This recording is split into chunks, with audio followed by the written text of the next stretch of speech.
Bonsoir depuis Israël et bienvenue à ce webinaire spécial Rugissement du lion sans filtre. Merci à tous ceux qui nous rejoignent depuis Israël et à travers les communautés juives du monde entier, ainsi qu'aux journalistes présents de par le monde. Nous sommes heureux de voir des participants se connecter en France, en Amérique du Nord, au Royaume-Uni, en Afrique du Sud et beaucoup d'autres endroits.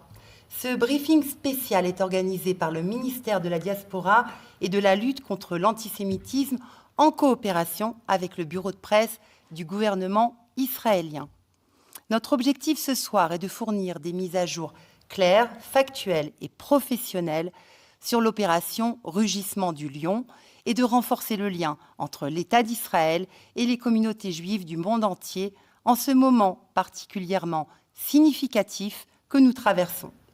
Beaucoup d'entre vous, partout dans le monde, suivent attentivement la situation et sont en recherche d'informations fiables ainsi que des éléments de contexte. Ce webinaire a pour objectif de répondre à ce besoin grâce à des intervenants triés sur le volet qui vont partager leur expertise opérationnelle et stratégique. Nous allons entendre un spécialiste sur l'Iran et la sécurité régionale afin de comprendre la stratégie iranienne, ses activités régionales et les enjeux des événements actuels. Un représentant de l'unité du porte-parole de Tsahal nous aidera à mieux appréhender la perspective opérationnelle d'Israël dans le cadre de l'opération Rugissement du lion. Grâce à leurs éclaircissements, nous aurons une vision plus complète de la situation actuelle. Pour commencer, j'ai le plaisir d'inviter notre premier intervenant, le commandant de réserve Alexandre Greenberg. Le commandant Greenberg a servi au département de recherche du renseignement militaire de Tsahal. Il est diplômé de l'Université hébraïque de Jérusalem en études du Moyen-Orient et langue et littérature arabe. Et il est également doctorant en histoire iranienne à l'Université de Tel Aviv. Bonsoir, commandant Greenberg. Bonsoir, Carole. Merci de m'avoir invité. Donc, voilà, donc, vous allez nous faire un point sur la situation en Iran. On vous écoute avec attention et ensuite, je poserai quelques questions qui nous ont été soumises par nos participants. Merci. Alors, je voudrais souligner que mes connaissances de l'Iran proviennent de ma maîtrise de la langue perse, de farsi, et non de mon service militaire. Donc, je ne divulgue aucun secret d'État. Ce que je dis n'est que ce que je vois, sur les réseaux sociaux iraniens, etc. Donc, à commencer, il faut comprendre un peu comment est-ce qu'on est arrivé à cette situation avec la République islamique. En général, toute l'histoire débute en 1979, c'est-à-dire l'année de la révolution islamique. Et en général, dans tout conflit géopolitique, il existe deux causes réelles, litiges territoriaux différents sur les ressources. La dimension géopolitique réelle est totalement absente dans l'attitude de la République islamique envers Israël. La seule raison de cette guerre est l'idéologie de haine portée par le régime. Il n'existe pas de conflit bilatéral entre l'Iran et Israël, encore moins entre le peuple iranien et le peuple juif. Le régime islamique a initié une agression unilatérale contre le peuple juif et l'État d'Israël dès sa fondation en 1979. Ce qu'on peut voir à droite, voilà, c'est la devise de la République islamique, Marg bar Israël, mort à Israël, et voilà, ces caricatures qui sont, dont la signification est assez inéquivoque. L'antisémitisme iranien constitue un des piliers fondamentaux de ces régimes. Khomeini, le fondateur de la République islamique, voilà, c'est grand-père barbu à gauche, qui s'est mis à prêcher contre les Juifs et Israël, contre les Juifs aussi, pas contre l'occupation sioniste, parce que c'était déjà en 1963. Et l'antisémitisme iranien est comparable au modèle soviétique, notamment, et il est intégré à l'idéologie islamiste, mais le régime, à l'encontre de l'Union soviétique, le régime iranien prétend s'opposer au sionisme et pas au judaïsme, mais ses arguments sont purement antisémites. Par exemple, ils disent que non que les juifs contrôlent les médias mondiaux, mais les sionistes. Mais bon, ils sont partout, on a compris. La rhétorique antisémite iranienne est marxiste, c'est-à-dire les juifs ne sont qu'une religion et donc ils n'ont pas droit à en État. C'est exactement l'argument marxiste, pas seulement islamiste. Et la négation de la Shoah est une doctrine officielle de l'État. Voilà, on peut voir la caricature. Et aussi, la République islamique a octroyé l'asile politique, pour ainsi dire, au grand négationniste Roger Garaudy.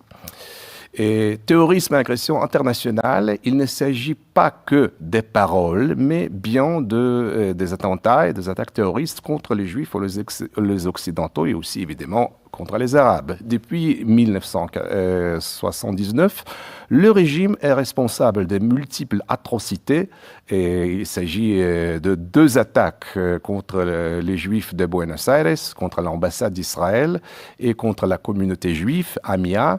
Et l'appui constant au Hamas et tous les leaderships iraniens, à partir du Rahbar, le suprême guide, a exprimé soutien public au massacre du 7 octobre.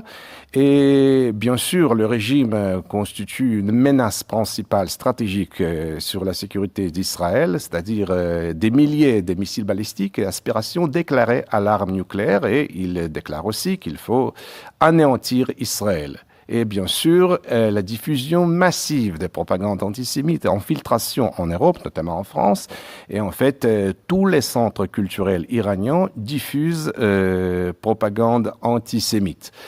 Attente à l'Occident et aux intérêts mondiaux, et Khomeini a désigné l'Amérique comme les grands satans, aux côtés de petits satans, Shaitana Bozorg, Shaitana Kouchek, et cible occidentale, assassinat des citoyens américains occidentaux depuis la Révolution. C'est la prise de l'ambassade américaine à Téhéran, contrairement à toutes les normes diplomatiques internationales. Les enlèvements au Liban de très nombreux otages occidentaux et notamment l'attentat de Beyrouth contre les parachutistes français et les Marines américains avec beaucoup de victimes. Et pour le moment, il est bien connu que le régime iranien maintient des contacts de travail avec les réseaux criminels en Amérique latine, en Afrique et en Europe, les réseaux de trafiquants de drogue en France et bien sûr tous les réseaux de Hezbollah en Amérique et en Afrique. Et l'Iran n'a pas d'allié étatique à l'exception de l'Algérie qui est toujours l'allié historique, le seul allié historique de l'Iran depuis la Révolution. Et l'Iran est devenu un régime de répression interne et police politique et gardiens de la révolution qui ne sont pas les protecteurs du système, ils sont le système. Exécution massive des prisonniers politiques, de milliers de prisonniers politiques ont été exécutés dans les années 80 sous l'ordre de Khomeini. Et violation systématique des droits des femmes et voilà les massacres récents des civils en janvier 26. Et finalement, la faillite morale et économique totale de la révolution islamique est devenue complètement banqueroute. Quels sont donc les objectifs de la guerre? Pour Israël, c'est avant tout éliminer la menace existentielle représentée par le régime, en fait, ce régime demeure le seul ennemi stratégique majeur d'Israël. Il n'y a pas d'autre. Et pour les États-Unis, supprimer la menace permanente sur leurs intérêts et stabiliser la région en éliminant les principaux vecteurs du terrorisme et d'instabilité mondiale et régionale. Et en général, il faut mentionner aussi l'importance du réalisme stratégique. Contrairement aux interventions en Irak, en Afghanistan, cette campagne repose sur des intérêts vitaux américains Et l'objectif est le retour de l'Iran à son état prévolutionnaire en pays non hostile. Et pour le devenir, l'Iran n'a pas besoin de devenir en Israël ou une France. Il s'agit d'avoir une situation qu'on a déjà connue, mais ce serait le but idéal. Pour le moment, le but principal et la raison des guerres, c'est l'élimination de ces menaces stratégiques. Voilà, on peut voir la caricature iranienne qui dit voilà, il faut jeter les oppresseurs, l'Israël est oppresseur, dans la poubelle de l'histoire. Et le déroulement deux opérations militaires. Tsahal et les forces américaines frappent de cibles stratégiques selon un plan précis. D'abord, ce sont capacités nucléaires, destruction des capacités nucléaires et de l'arsenal de missiles balistiques. Et ici, on peut voir sur la photo la destruction dans lance-missiles par une frappe aérienne. Et cadre des régimes, il faut anéantir le régime et ses sbires, aussi élimination des cadres, direction politique, gardien de la révolution. Cela ne va pas résoudre complètement le problème, mais personne ne dit que dès qu'on élimine le leadership iranien, il n'y aura plus de problème, mais cela décroît leur capacité de nuisance. Et finalement, les infrastructures militaires frappent sur les zones de rassemblement, par exemple les stades qui servent comme zone de rassemblement pour les unités de Basij, et coupure de ressources énergétiques et financières, parce que le régime a ses propres ressources pétrolières, financières, et même aussi l'Internet, tandis que tout l'Iran est bloqué, et le Pasdaran ont l'accès à l'Internet. Et analyse perspective, le régime a perdu toute légitimité. Une majorité d'Iraniens soutient paradoxalement cette intervention contre leur pays, contre leur gouvernement, et ce n'est pas tellement paradoxal, mais plutôt logique. On peut voir ici à gauche des Iraniens qui expriment leur joie parce qu'encore une infrastructure militaire a été frappée. Et le régime, en dépit de sa tyrannie et ses oppressions, tortures, souffre de faiblesses structurelles qui ne lui permet pas de faire face à délivrer un vrai combat contre une vraie armée. Et le régime fonctionne comme une mafia. Cela veut dire que privé de ses proxys et de missiles, l'Iran reste une puissance conventionnelle très faible, et parce qu'ils ils agissent comme une mafia, comme un cartel, ils ne planifient jamais en long terme, et donc ils jouent, les enjeux sont très hauts, et ils risquent de perdre tout avec ce qu'ils font. Et finalement, oui, l'après-guerre et l'avenir de l'Iran sera décidé uniquement par les Iraniens eux-mêmes, mais Israël et les États-Unis agissent et travaillent pour créer ces conditions. Mais c'est le peuple iranien qui va décider son sort. En général, je voudrais rappeler quelques principes stratégiques finaux qui sont très souvent, malheureusement, oubliés dans la grande presse. La stratégie, ce n'est pas une science exacte, et ce n'est pas non plus une gestion c'est plutôt une gestion de l'incertitude. Ce n'est jamais en plan de travail ou business plan. Donc, c'est normal. Les conseils ou les notions de victoire ou de changement de régime sont historiques et sujets à interprétation. Donc, il ne s'agit jamais d'une formule mathématique objective que tout le monde comprend de la même façon. Donc, tout dépend d'une interprétation, etc.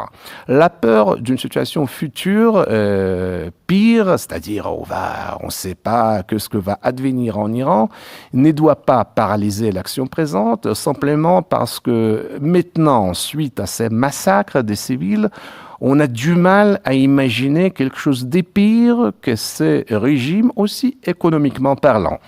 Et en général, quand on se demande quelle est la finalité de guerre, Trump ou Netanyahu n'ont pas de plan. Donc, selon toutes les bases de l'art militaire, toutes les finalités de guerre ne sont jamais rendues publiques en aucun pays. Et voilà, donc j'arrive à la fin de ma représentation. Je voudrais dire que cette lutte, ce combat contre ce régime tyrannique n'est pas seulement militaire stricto sensu, mais aussi reflète un aspect spirituel de la lutte contre la tyrannie qui est symbolique parce que la tyrannie iranienne est la pire profanation du nom de Dieu, parce que le nom du Tout-Puissant est lié à l'oppression, misogynie, torture, et rien ne peut être plus symbolique que ça, que nous sommes la veille de la fête juive de Pessah, qui symbolise l'exode, l'appel divin à la liberté, à la dignité, et c'est pour ça que ces combats se déroulent. On peut voir à droite. C'est l'accomplissement de la guerre juive pour l'indépendance, la dignité et la vie normale, liot am chofshi be'artzenu, être une nation libre dans notre pays. Au milieu, nous voyons la devise de la protestation iranienne il y a quelques années, Zan zendegi azadi, femme, vie, liberté. Et à gauche, on peut voir une caricature iranienne qui précédait même la guerre des Juins. La République islamique est représentée comme un petit dinosaure qui se détériore. Voilà, c'est un Tyrannosaurus quand il est vis-à-vis son peuple, et il est un petit dinosaure vis-à-vis Israël. Et voilà, en espérant les bonnes nouvelles et la victoire, on ne fait pas la guerre pour chercher une sortie, mais pour la gagner. Merci, et Toda, c'est pas Gozaram. Merci beaucoup, commandant Greenberg, pour cette vue d'ensemble très intéressante, importante. On va passer à des questions qui nous ont été posées par le public qui est avec nous. Et la première concerne les lignes rouges. Les lignes rouges de l'administration Trump. Est-ce que les États-Unis, quelles seraient ces lignes rouges pour les États-Unis? Et est-ce que les États-Unis iraient jusqu'à déployer des forces terrestres en Iran? Et bon, d'abord, je dois dire que je ne suis pas une mouche sur la muraille de la Chambre ovale, et je ne sais pas quels sont vraiment les détails, mais je dirais qu'aucune ligne rouge n'existe parce que, comme disait Coluche, si je ne me trompe pas, quand les bornes sont franchies, il n'y a plus de limites. Donc les Iraniens ont dépassé toutes les lignes rouges. Et je suis sûr que les Américains sont en train d'organiser une action, peut-être une action terrestre limitée dans le but de débloquer les détroits de Hormuz, qui d'ailleurs ne sont pas débloqués officiellement, c'est juste les Iraniens menacent. Mais il faut conduire cette opération limitée pour éviter une crise énergétique plus grave. Et la seule ligne rouge qui existe, c'est que ni Israël ni les États-Unis, évidemment, on ne bombarde pas les Iraniens civils, la population iranienne, parce qu'elle n'a rien à voir avec le régime. Et voilà, c'est ça la ligne rouge. Mais à part ça, il ne s'agit pas de parité entre l'Iran et les armées israéliennes et américaines, parce qu'on est beaucoup plus fort. Oui, l'Iran peut continuer de tirer et lancer le missile, mais quand même les attaques de missiles iraniens sont plus graves pour les pays du Golfe que pour Israël. Alors justement, c'est une autre question qui nous est posée. On s'interroge, c'est une question un petit peu naïve peut-être, mais pourquoi l'Iran attaque-t-il ses voisins comme l'Arabie Saoudite et les Émirats et comment ça affecte aussi les alliances dans la région? Et c'est difficile de trouver une raison décisive pour expliquer l'action iranienne, mais oui, on peut constater qu'ils ont une certaine logique militaire, c'est-à-dire ils attaquent tous les pays voisins dans le but de provoquer une hausse des prix, l'aggraver, l'exacerber pour bousculer les prix, en général pour bousculer l'économie mondiale, pour que tout cela crée une pression sur Trump, mais on n'est pas être sûr qu'il réussisse, je suis sûr qu'il ne réussisse pas, mais en tout état de cause, il faut souligner qu'il ne s'agit pas d'une crise énergétique, genre la crise de 1973, qui sonnait l'éclat de 30 glorieuses et était vraiment une vraie catastrophe économique pour l'Europe. Il ne s'agit pas de cela, et loin s'en faut. Peu importe ce qui advienne, cette crise sera temporelle, mais en effet, pour le réguler ou résoudre, on a besoin d'assistance militaire davantage, moyennant les navires ou quelques d'autres moyens que l'Amérique peut déployer. Pas Israël, évidemment.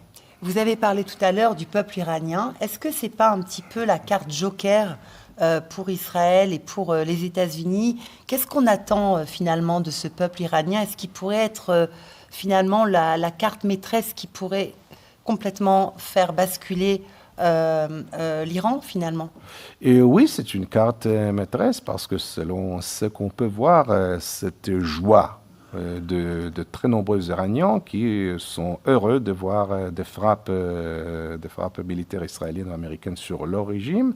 Et cela ne veut pas dire que tous les Iraniens seront amicaux vers Israël, mais ce n'est pas important. Ce qui est important, c'est que la grande majorité des Iraniens veulent un régime normal, c'est-à-dire qui ne visera pas une confrontation et haine contre Israël et contre l'Amérique. Pour nous, pour Israël en tout cas, et pour l'Amérique aussi, c'est suffit. Il ne s'agit pas d'un rêve imaginaire que l'Iran va devenir une Danemark. Mais quand est-ce que le peuple iranien va pouvoir justement jouer un rôle décisif? Ça dépend, voilà, ça dépend de quelques éléments tactiques sur le terrain, mais j'imagine, selon ce qu'on peut voir, qu'il y a un plan bien prémédité de l'Amérique et aussi d'Israël de préparer des autres étapes de l'action militaire couverte ou secrète. Il y a beaucoup de choses qu'en effet, il faut rendre possible la sortie des Iraniens dans les rues. Il faudrait les armer parce que tous les sbires du régime ils sont bien armés. Mais pour le moment aussi, je vois que les messages du gouvernement israélien, moyennant le service de presse militaire en persan, et aussi Trump qui le dit directement sur Twitter, et aussi les Harper Levy, on peut voir une coordination très claire dans ces messages. Ces messages disent que pour le moment, personne ne doit sortir dans la rue. Bon, parce que c'est dangereux quand même le pays est bombardé et les passes d'armes sont partout. Mais il faut, pour que ce que je dis n'aille pas l'air fantastique, il faut toujours tenir en mémoire que les passes d'armes, oui, ils peuvent tuer, mais ils n'ont aucune capacité militaire réelle, c'est-à-dire ils ne peuvent pas contrôler un terrain, ils ne peuvent pas délivrer un combat. Il s'agit plutôt de unités dispersées. Et le fait, si on peut voir, par exemple, en Iran, que les officiers de passe d'alarme et de Basij sont éliminés par des drones, il s'agit de petits drones dont les opérateurs agissent en Iran. Donc, chacun peut arriver à déduire les conclusions opérationnelles et tactiques. Une dernière question, commandant Greenberg. Est-ce que, finalement, le renversement de l'Iran est quelque chose de possible, d'envisageable, est-ce que c'est un objectif réaliste? Et comme je dis, c'est un objectif secondaire, on peut dire que ce serait un bonus à quel on se prépare, oui, mais rien ne peut garantir en effet sa réussite. Mais si cela arrive, ça va basculer positivement tout le balance de pouvoir et de menaces au Proche-Orient, peut-être je dirais dans le monde. Le fait même que ces grands pays, grandes civilisations comptent plus de 90 millions d'habitants adoptent une autre position, serait déjà un grand gain pour l'Iran, pour l'humanité entière. Merci beaucoup. d'Israël. Merci beaucoup, commandant Greenberg. À bientôt. Merci pour ces éclaircissements. Merci à vous. Merci. On va maintenant accueillir maintenant le colonel Rafovitz qui va nous rejoindre. Bonsoir. Olivier Rafovitz, colonel Rafovitz, on vous connaît partout. Vous êtes là pour répondre très souvent à nos questions. Et on va vous donner la parole pour que vous nous fassiez un débrief de la situation actuelle. On va dire que c'est une situation évolutive chaque jour. Aujourd'hui, où en est-on ? D'abord, merci de m'inviter dans ce programme. Et il est important, effectivement, d'informer le monde sur ce qui se passe ici. Israël est dans une guerre existentielle. Une guerre existentielle face à un ennemi qui, depuis 47 ans, veut la destruction physique et totale de l'État d'Israël. Il a mis les moyens, il a la volonté idéologique, il a la volonté politique, il a mis en place un appareil de guerre extrêmement important, il a mis en place une industrie militaire extrêmement importante.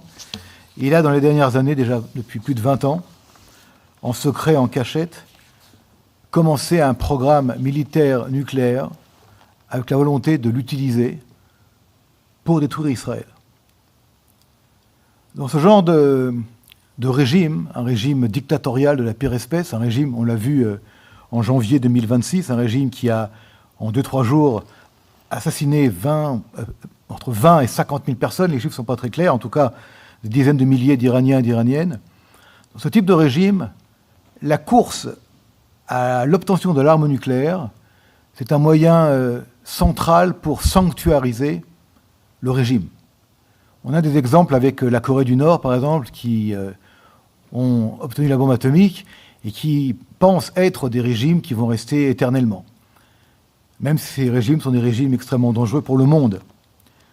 L'Iran des mollahs, l'Iran des ayatollahs est dans ce type de régime, et donc il faut à tout prix, pour Israël, pour les Américains, pour le monde, éviter, empêcher que ce régime ait la bombe atomique. Maintenant, revenons actuellement à la situation et d'où nous venons en fait. Cette guerre n'a pas commencé le 28 février 2026. Cette guerre a commencé il y a déjà des dizaines d'années, lorsque le régime des mollahs donc, a entrepris cette entreprise militaire en utilisant entre autres des proxies, donc des supplétifs, le Hezbollah, le Hamas, les Houthis, les milices pro-iraniennes en Irak, des cellules dormantes de par le monde, avec encore une fois la volonté de toucher à la fois l'État d'Israël, ses intérêts, mais également des intérêts des communautés juives de par le monde. Nous savons très bien que le Hezbollah a participé dans des pays lointains du Moyen-Orient, comme en Amérique du Sud, à des attentats terrifiants qui ont touché des communautés où il y a eu des centaines de morts. Et l'empreinte de l'Iran est derrière tous ces attentats-là, et nous savons qu'aujourd'hui, il y a encore des menaces très graves provenant du Hezbollah ou de l'appareil d'action externe de la République islamique d'Iran.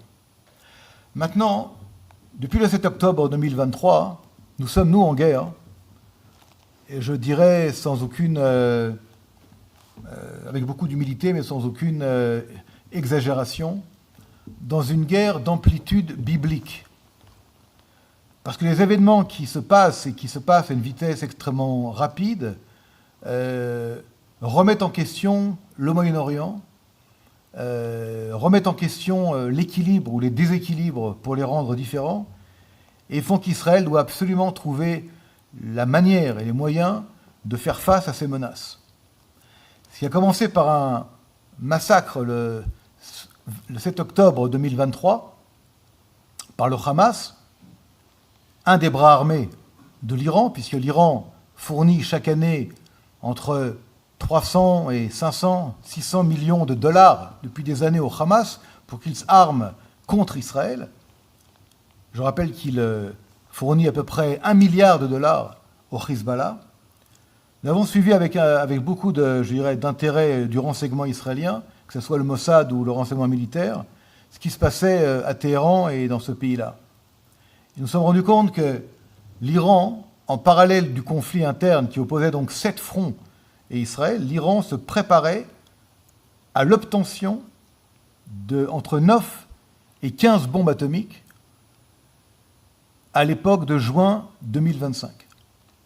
Et en Israël, on a décidé, durant la guerre, qui n'était pas encore terminée avec le Hamas, de passer à une opération, on va dire, préventive pour empêcher l'Iran d'obtenir ces bombes atomiques. Nous savons qu'il a une industrie militaire extrêmement sophistiquée, extrêmement développée, avec des fusées, avec des missiles, on le voit aujourd'hui malheureusement. Et donc cette opération qui a duré 12 jours a été une opération qui a en fait empêché in extremis, et je pèse les mots, in extremis, que l'Iran des mollahs puisse avoir la bombe atomique. Puis, il y a eu la deuxième phase. Dans cette première phase, pardon, juste un mot, dans cette première phase, on a arrêté le processus de production in extremis de la bombe atomique, mais on n'a pas touché au régime, ni au reste des capacités militaires iraniennes, même si les capacités anti-aériennes et des radars et d'autres ont été touchées, mais grosso modo, l'Iran des mollahs n'a pas été touché en son sein, excepté la menace nucléaire immédiate. Je peux me permettre une question sur la menace nucléaire Bien immédiate. On l'a retardée, mais elle existe toujours, puisqu'on parle aujourd'hui de destruction de plusieurs kilos d'uranium enrichi. Je vais y arriver. Donc, il y a une vraie ambivalence. Non, il n'y a pas d'ambivalence. Il y a, vous savez, dans l'action militaire préventive ou de défense ou défensive, il y a ce qui doit être fait maintenant pour éviter le pire. L'Iran des mollahs avec la bombe atomique, c'est sanctuariser, je rappelle, un régime de mort, c'est donner à l'époque au guide suprême, Ali Khamenei, les moyens d'une politique destructrice de vouloir anéantir l'État d'Israël, et surtout de menacer dans l'immédiat exactement l'État d'Israël, et surtout de dissuader des actions anti-régime au cas où. Puis de juin 2025 juste avant le début de cette campagne, le rugissement du lion, nous avons suivi avec beaucoup, encore une fois, de développement de la République iranienne, dans le sens où on a vu qu'ils voulaient reconstruire très rapidement, surtout en fortifiant et en enfouissant ces programmes militaires nucléaires et en tentant d'éparpiller les 450 kilos d'uranium enrichi qui n'avaient pas à l'époque été obtenus ni par les Américains ni par Israël. Donc il fallait agir. Donc maintenant on peut le dire, nous préparions en amont une action pour empêcher une fois pour toutes, je dirais une bonne fois pour toutes, que l'Iran des mollahs ne puisse pas devenir une puissance militaire nucléaire et mettre en danger pas seulement Israël, mais le monde entier. Nous savons également que l'Iran des mollahs a des missiles de longue portée, bien au-delà du Moyen-Orient, qui peuvent également porter, s'il y a cette capacité nucléaire, des charges nucléaires et être un danger pour l'Europe. On a vu des missiles toucher Chypre, la Turquie ou d'autres. On voit cette capacité, cette potentialité. Donc les opérations étaient, entre guillemets, en train de se préparer.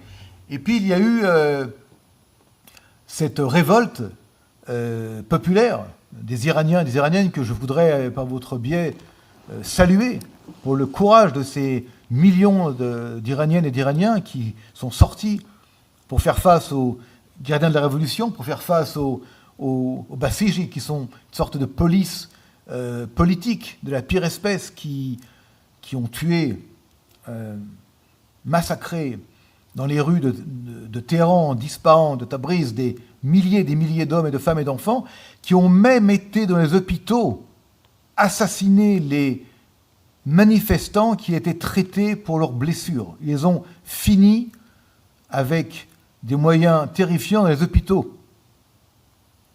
Ils ont assassiné leur propre peuple.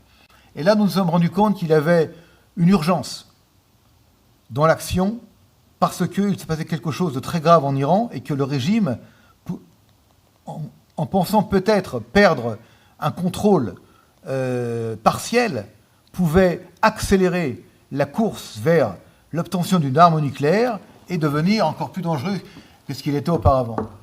Et donc a été lancée l'opération Rugissement du Lion. En coopération totale avec les États-Unis. En coopération totale avec, évidemment, les Américains. D'abord, ça commence au niveau politique, entre la Maison-Blanche, évidemment, et le bureau du Premier ministre en Israël. Puis au niveau militaire, entre CENTCOM, qui est le commandement central américain dans la région, qui inclut également Israël, évidemment, et cette région-là. On a vu l'arrivée progressive d'armadas, donc de forces aéronavales importantes, une menée par le porte-avions géant Abraham Lincoln, puis rejointe par le porte-avions géant, le plus grand au monde, Gerald Ford. Nous parlons d'autres forces qui apparaissent et qui arrivent, entre autres du Japon, une force amphibie de 2200 Marines, avec une capacité d'agir de la mer vers la terre. Tout cela réuni s'est fait en quelques mois sur fond d'une instabilité grandissante et dangereuse de l'Iran qui mettait en danger le Moyen-Orient et le monde. L'opération qui a lieu actuellement est une opération qui n'est pas encore du tout terminée. Alors on entend tous les jours des analyses d'ici et de là, disant c'est presque fini, c'est presque terminé, encore ci, encore ça. Mais alors, colonel Rafovitz, qu'avons-nous accompli jusqu'à présent? Énormément. Mais, si vous me permettez, nous allons garder et conserver une chose qui est fondamentale dans ce type de campagne et que je pense est fondamentale depuis le 7 octobre, c'est l'humilité dans les acquis, dans les achievements, comme on dit en anglais, et rester extrêmement, je dirais, humble dans ce qui se passe. Pourquoi? Parce que l'Iran des mollahs, c'est 92 millions d'habitants. C'est 1 648 000 km². C'est une puissance militaire de très grande importance. C'est une des plus grandes industries de défense du monde.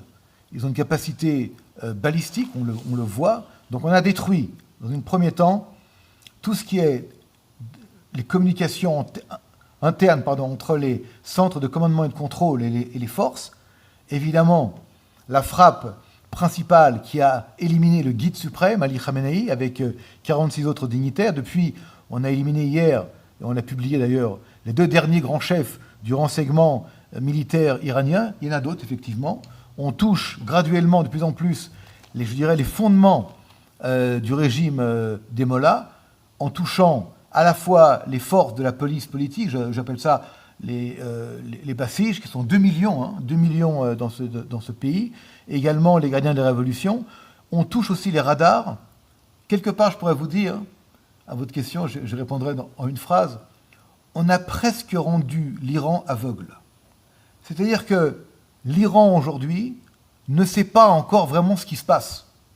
Elle agit, elle réagit, il y a encore des réactions, on voit des attaques de missiles, beaucoup moins d'ailleurs que ce qui aurait pu être auparavant, puisqu'on a détruit des centaines de launchers, de lanceurs de missiles. Une partie sont sur roues, une autre sont enfouies et sont fixes.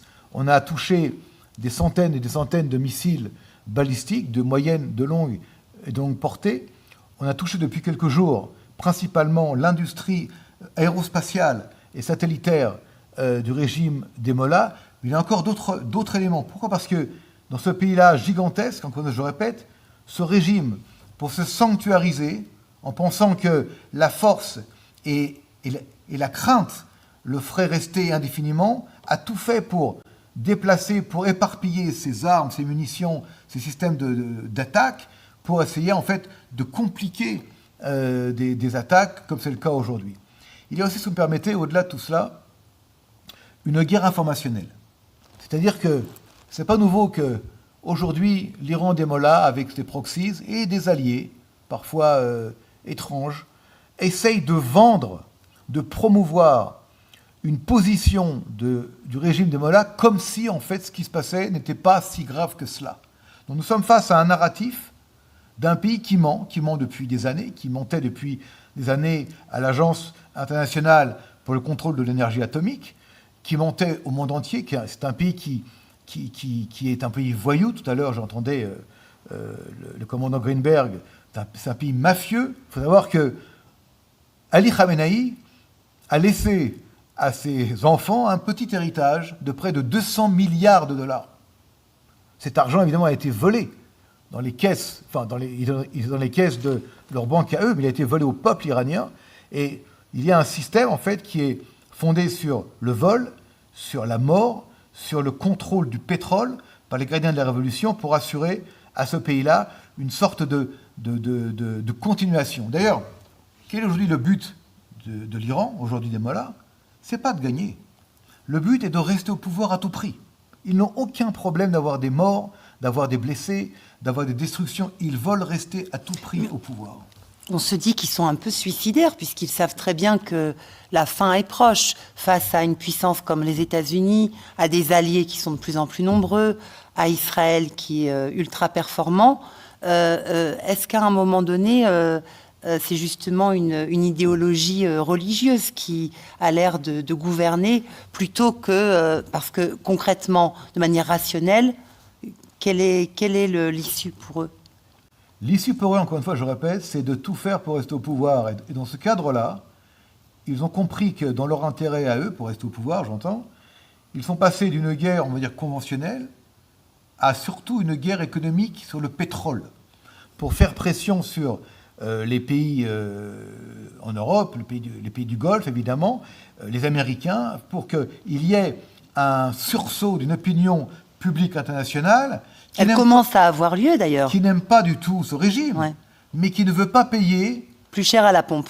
Et donc, quelque part, la pression qu'ils sont en train de produire est pour eux un élément dans leur stratégie de guerre contre les Américains et contre Israël. Mais vous pensez que ça pourrait être un argument qui stopperait justement l'opération actuelle? En aucun cas. Ce que je voudrais vous dire, c'est que à ceux qui posent des questions et qui regardent leur montre et qui demandent alors jusqu'à quand, je vais vous répondre officiellement et clairement.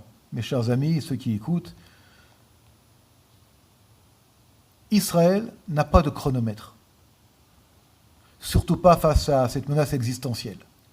N'oublions pas que ce pays a une idéologie et un régime qui s'est construit sur la destruction de l'État d'Israël, sur la volonté de détruire Israël, et donc il essaye de continuer à agréger des forces autour de lui, comme les Houthis, comme le Hezbollah.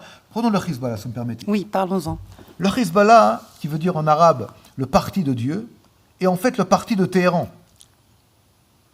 C'est un groupe terroriste de la pire espèce qui s'est installé dans l'État libanais, le pays du cèdre, comme un cancer, et il gouverne, non pas officiellement, mais il gouverne de facto ce qui se passe comme un gouvernail de bateau.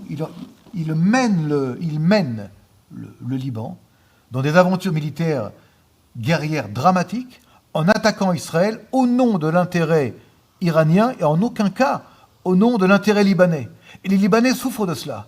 Le paradoxe, c'est que le monde, depuis des années, voit ce cancer, Hezbollah, aussi étant un cancer au sein du Liban, étant une mafia sur la drogue, sur la culture de l'opium, dans la Beka, entre autres, et dans d'autres trafics de par le monde, avec des groupes importants du Hezbollah en Amérique du Sud, en Afrique, en Europe aussi.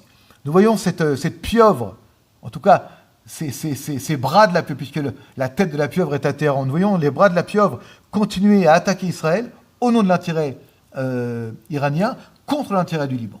Et aujourd'hui, Israël, attaqué depuis plus de 10 jours maintenant, quotidiennement, par le Hezbollah, dit clairement que ce qui a été auparavant ne sera plus. C'est-à-dire que les rounds, les confrontations qui ont eu lieu de temps à autre, qui sont arrivés à des cessez-le-feu ou à des sortes d'arrêt du conflit sans qu'il y ait une solution au problème, cette situation ne peut en aucun cas continuer. Ça veut dire que nous sommes aujourd'hui au bord d'un changement de stratégie face au Hezbollah qui regarde vers Téhéran et qui voit que Téhéran n'est plus capable de lui envoyer des avions civils en apparence avec des armes et des munitions qui arrivaient à Damas et de Damas à Beyrouth. Il n'y a plus non plus cette alliance avec Bachar el-Assad et le Hezbollah. Il n'y a plus ce même, je dirais, écosystème politico-militaire. Et Israël aujourd'hui doit pour les Israéliens, mais doit aussi pour le Liban, et doit pour le monde, changer radicalement les cartes et faire que le Hezbollah disparaisse. Mais est-ce que nous avons la capacité d'agir sur des fronts aussi importants, l'Iran, le Liban, Gaza, j'aimerais bien qu'on en parle un petit peu, on en entend beaucoup moins parler. Est-ce que nous avons cette capacité en Israël d'affronter des régimes aussi armés, aussi puissants, aussi organisés dans leur haine contre l'État d'Israël? Tout à l'heure, j'ai dit que nous devions être humbles, vous vous souvenez. Je veux le dire de manière humble. Nous sommes aujourd'hui un petit pays de 10 millions d'habitants, avec une force et une détermination de vie et de vitale et de force militaire de force, je dirais, idéologique, qui fait que le peuple israélien, c'est pas seulement un peuple aujourd'hui qui reçoit des missiles et qui regarde ce qui se passe lorsqu'il y a des attaques et qui rentre dans les abris. C'est un peuple qui soutient son armée, parce que son armée, c'est aussi le peuple d'Israël, et qui comprend que pour l'avenir, pas seulement pour aujourd'hui, pour l'avenir, il faut que des choses se passent en Iran et au Liban.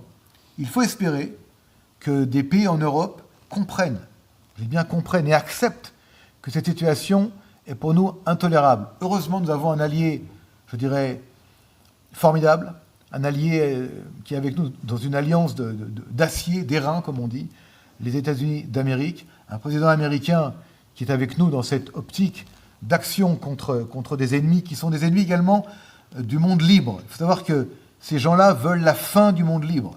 Ils veulent mettre la main sur les démocraties, sur l'Occident, le remplacer par quelque chose d'autre, de terrifiant. Et Israël, ce petit pays en taille, ce petit pays en nombre, c'est quelque part David. Vous savez, David, encore une fois, je ne suis pas ni rabbin, ni exégète, mais David s'est battu contre Goliath et il a gagné.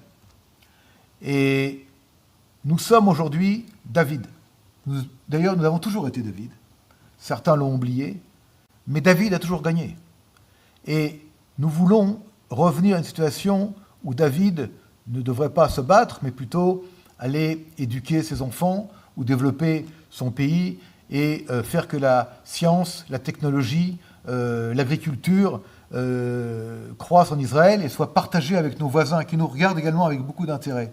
Mais aujourd'hui, nous sommes malheureusement, à cause de nos ennemis, je parle de l'Iran, du Hezbollah, le Hamas, à l'heure où nous devons nous battre.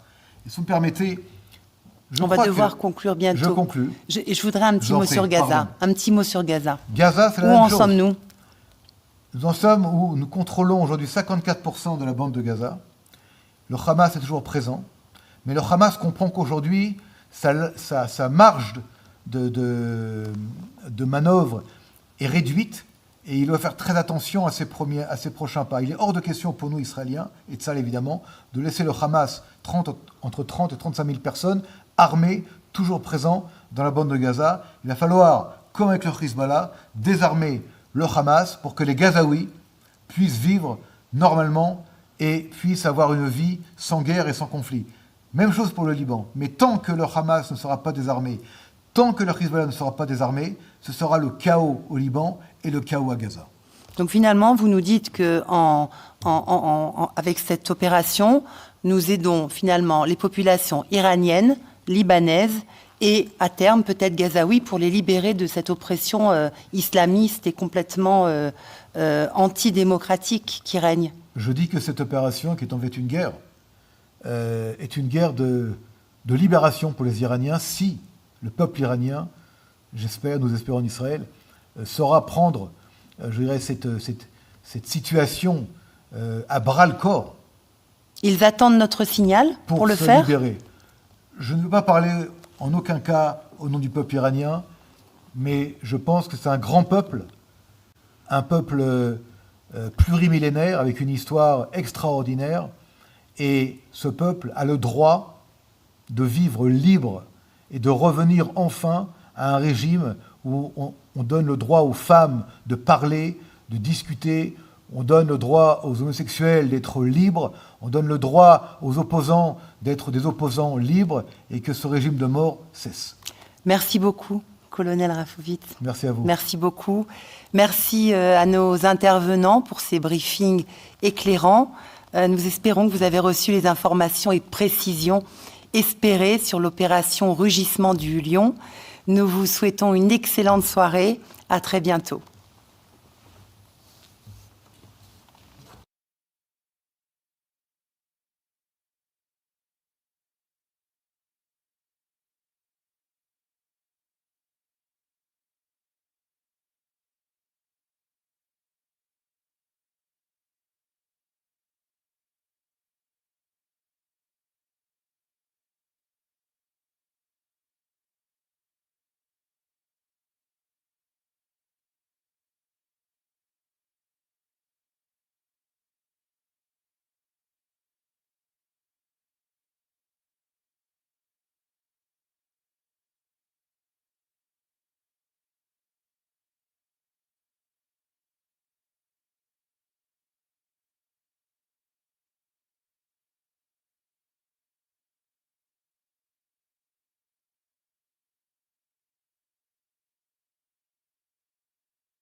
Добрый вечер из Израиля и добро пожаловать на специальный эфир и прямую трансляцию. Операция «Рычание льва» или «Рык льва» без фильтров. Меня зовут Борис Белдубровский, я благодарю всех, кто прямо сейчас присоединился к нам сегодня из Израиля и из еврейских общин по всему миру. Мы рады видеть участников, которые подключаются прямо сейчас из разных часовых поясов и разных стран. Этот брифинг также будет транслироваться на 9-м телеканале израильского телевидения. Этот специальный брифинг организован Министерством по делам диаспоры и борьбе с антисемитизмом в сотрудничестве с правительственным пресс-офисом. Наша цель сегодня вечером – предоставить ясные, точные и профессиональные обновления о ходе операции «Рычание льва», а также укрепить связь между государством Израиль и еврейскими общинами по всему миру в этот важный и динамично развивающийся момент. В последние дни многие люди по всему миру внимательно следят за развитием событий и ищут надежную информацию и контекст происходящего. Сегодняшняя встреча призвана помочь ответить на этот вопрос. Мы услышим напрямую от профессиональных экспертов, а также представителей, которые поделятся своим взглядом на стратегические объекты вокруг Ирана, объяснять действия и цели Израиля в этой операции «Рычание льва». После выступления мы также откроем сессию вопросов и ответов, включая вопросы, которые были заранее направлены вами, уважаемые зрители со всего мира, а также журналисты, которые участвуют в этой конференции, в этом брифинге. Вы направили сюда немало вопросов, постараемся максимально задать большее количество из них. Для нас большая честь сегодня принимать уважаемых спикеров, которые обладают как оперативной, так и стратегической экспертизой. Это эксперты и профессионалы своего дела. Сначала мы услышим обзор текущей ситуации и оперативную перспективу действий Израиля в рамках самой операции «Рычание льва». Перед вами выступит эксперт, который специализируется на Иране и региональной безопасности, чтобы дать нам всем более широкий контекст относительно стратегии Исламской Республики Иран, его деятельности в регионе и возможных последствий последних событий. Затем мы послушаем сотрудника пресс-службы армии обороны Израиля Цагаль, которая представит дополнительную информацию и оперативный обзор ситуации в Израиле. Вместе эти разные точки зрения помогут сформировать более полное понимание текущей ситуации. Для начала мне приятно пригласить нашего первого спикера. Это доктор Дина Леснянская. Она эксперт по Ближнему Востоку, старший сотрудник Тель-Авивского университета, которая представит дополнительный экспертное мнение, а также контекст относительно Ирана и более широкой региональной динамики, которая формирует события, которые мы наблюдаем сегодня. Доктор Леснянская, здравствуйте, приветствуем вас. Здравствуйте, Борис. Спасибо за то, что поделитесь своим мнением. Итак, давайте начнем с вашего доклада о том, что происходит, текущая ситуация с точки зрения вашего экспертного мнения. Что же такое Иран сегодня и как могут повлиять сегодняшние события на то, что будет далее? Спасибо. Начнем. Итак, для того, чтобы понять, что вообще происходит в Иране, нам нужно, в принципе, разобраться с тем, как мы докатились, как называется, до жизни такой, вот, и почему Иран так ненавидит Израиль и Америку, и, в принципе, западную культуру. Мы как бы сделаем небольшой экскурс в историю и сразу перепрыгнем в настоящее время. В 1979 году аятолла Хомейни и, в общем, провоцирует исламскую революцию в Иране в результате сильного недовольства иранского народа шахом Реза Пехлеви. На сегодняшний день все наверняка слышали немало про самого иранского в общем, наследника, сына этого самого шаха. Это с одной стороны. С другой стороны, дело Хомейни все еще живет. Оно жило на протяжении 47 лет, в том числе и благодаря тому, что тот человек, который его сменил в 1981 году, то есть сам уже новый аятолла Хаменеи, которого буквально недавно Борис ликвидировали, вот, он, конечно же, немало принимал участие в распространении самых, я бы сказала, радикальных форм шиитского ислама, который привел к радикализации всего региона. В общем, в 1979 году вот таким вот образом аятолла Хомейни вернулся из изгнания, то есть из Франции, изгнание было во Франции, в Иран, и после этого начинается целая новая эра, в результате которой мы как бы ознакомились с некими различными теориями внутри шиитского радикализма. Я бы хотела представить две из этих теорий для того, чтобы понять, что сегодня вообще происходит в Иране, как это влияет на Ближний Восток, а также на весь мир. С одной стороны, мы понимаем, что шииты, как бы есть шииты и сунниты в исламе. Шииты, они всего лишь представляют 5% мусульманского общества в мире, но при этом эти 5% имеют огромное влияние благодаря той самой революции, о которой мы сегодня говорим. Итак, из пассивной очень ситуации, когда шииты были угнетены суннитами на протяжении больше, чем 1000 лет, шииты вдруг как бы берут в себе силу, и Хомейни в свое время говорит им, что нужно из пассивного состояния превратиться в активных, я бы сказала, таких активистов радикализма, которые ведут вперед за собой, можно сказать, на фронт исламской революции всех мусульман мира. Естественно, что у них это не получилось полностью, но давай посмотрим, как это, в принципе, получилось частично. Итак, в общем, две доктрины, которые проповедует Хомейни, я упомяну сегодня. Первое – это вилаят аль-факи, а это значит лояльность или власть исключительно религиозного авторитета, а это еще раз означает только то, что если есть два лидера потенциальных, светский и религиозный, то избирают обязательно религиозного. А почему? Потому что если мы являемся богобоязненными мусульманами, ну как бы это и есть теория Хомейни, то нам нужно избирать того человека, которого как бы Аллах, в общем, пометил таким или иным образом. В его случае, естественно, это получается Хомейни, после него Хаменаи, а вот сейчас, после ликвидации Хаменаи, избрали Муджтаба Хаменаи, то есть сына Хаменаи. Итак, понятно, что светских как бы избирать нельзя, религиозных избирать обязательно, это у нас первая доктрина. А вот вторая доктрина уже говорит о том, что исламскую революцию нужно экспортировать. Как ее экспортируют? Можно экспортировать двумя путями. Первый путь – это путь пропаганды, то есть то, что мы называем сегодня дауа или даават. А второй путь – это путь джихада, то есть священной войны.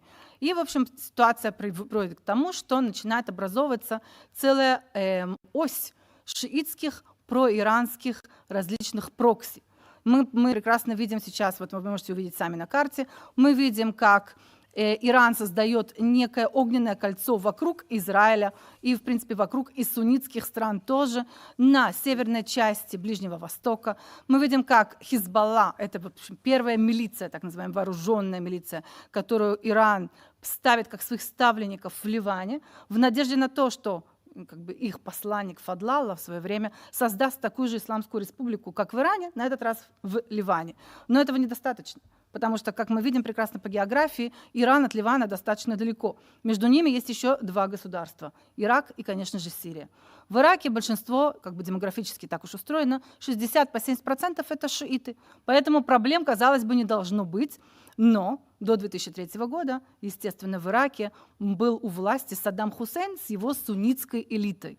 И это не позволяло шиитам как бы распространить свое влияние.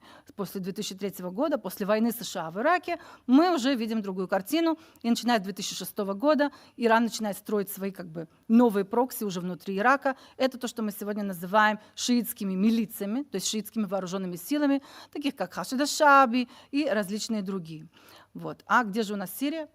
В Сирии все это время было семейство Асадов. Асады, они династия является династией тоже шиитской, алавитской, не суннитской. Поэтому случилась, в общем, такая возможность, получилось создать некий полумесяц, как мы видим, Борис, сейчас на карте. И этот полумесяц включает в себя не просто различных шиитских прокси, а целую такую, в общем, географическую территорию непрерывную, где шииты, в принципе, являются, если не большинством, то достаточно сильным меньшинством, как в Ливане, или большинством, как в Ираке. Вот. А что у нас с хуситами? Остается вопрос, правильно? Да. Вот. Я уверена, что вот сейчас вы бы его задали. Да? Хуситы в Йемене, они являются, скажем так, вытянутой рукой Ирана, то есть протянутой рукой Ирана на Аравийский полуостров. И мы видим, как в Йемене хуситы борются с радикальными суннитами, то есть есть радикальные шииты, радикальные сунниты и все, что между ними. Так вот, Иран снабжает их субсидиями, оружием, финансами и так далее, для того, чтобы и возле Саудовской Аравии, и возле Эмиратов в том числе у Ирана была возможность бить по ним не своими руками. Остается один вопрос. Зачем Ирану все эти прокси, если можно самим как бы вести войну? Ответ напрашивается сам по себе. Иран никогда не хотел сам по себе вести войну. Поэтому то, что происходит сегодня, противоречит абсолютно тому, как Иран, вернее, Исламская республика в Иране, видела свою роль в этом регионе. Война должна была осуществляться только при помощи, например, Хизбаллы. И тут я как бы хотела бы показать, например, Хасана Насраллу, который тоже, естественно, уже был ликвидирован. Лидер Хизбаллы Хасан Насралла в июле 2023 года говорит о том, что Израиль утратил свой сдерживающий потенциал. Говорит он, за границей царит страх. Почему он так говорит? Потому что на протяжении долгих лет, и начиная с 2006 года, Израиль практически ничего не делал для того, чтобы отдалить Хизбаллу от собственной границы, в надежде на то, что соглашения, которые были заключены в результате Второй Ливанской войны в 2006 году, каким-то образом сдержат Хизбаллу. Естественно, мы понимаем, что Хизбалла это расценила как слабость, и сдерживающий потенциал Израиля становился все меньше и меньше. Последний вопрос, на который я отвечу до того, как вы начали задавать свои вопросы, это, конечно же, про Хамас. Хамас и исламский джихад являются суннитскими группировками. Но получилось так, что Иран включил их в свое кольцо прокси. Остается вопрос, почему. С исламским джихадом все ясно. Начиная с 1981 года, все очень просто. Исламский джихад зарождается в университетах Египта. Там находятся палестинские студенты, в основном на факультете медицины. Они видят на то, что произошло в Иране в 1979 году. Большой такой, в общем, знак свыше о том, что можно сейчас начинать, для них это не радикализация, но, например, выходить на тропу войны, которая очистит регион от чужого присутствия. А это присутствие не только Израиля, это присутствие всех течений, которые не идут как бы нога в ногу с пониманием радикального ислама в принципе, или так, фундаменталистского ислама в принципе. И исламский джихад начинает сразу же получать субсидии от Ирана, а Хамас начинает в 1987 году как бы свое существование, как, скажем так, военная группировка. И получается, что Хамас говорит, как же так, мы тоже палестинцы, мы тоже за мукаваму, то есть за сопротивление. Почему исламский джихад получает, а мы нет? И, в общем, тогда Ирану пришлось начинать, в общем, делить субсидии между исламским джихадом и Хамасом, и Хамас начал получать еще больше денег, в принципе, от Ирана тоже. Все это, как мы прекрасно знаем, приводит в общем, подводит нас к кульминации определенной этого всего. Естественно, 7 октября 2023 года, после 7 октября Израиль начинает войну с Хамасом, и буквально после этого начинается то, что мы называем эффект домино, а именно последствия 7 октября. Потому что к Хамасу присоединяется сразу же Хизбалла, который, начиная с 8 октября, начинают активные обстрелы Израиля. При этом, в общем, у Израиля все-таки есть какой-то сдерживающий эффект явно, потому что, как мы понимаем, 7 октября, если Хамас совершил рейд внутрь Израиля, то команда Хизбаллы и Радуан не присоединились к нему. Это, естественно, часть этого сдерживающего эффекта в какой-то мере. Но как бы все равно, несмотря на это, Хасан Насралла ставит ставки относительно неправильно, естественно, что приводит к его ликвидации в последующий год, в 2024 году уже.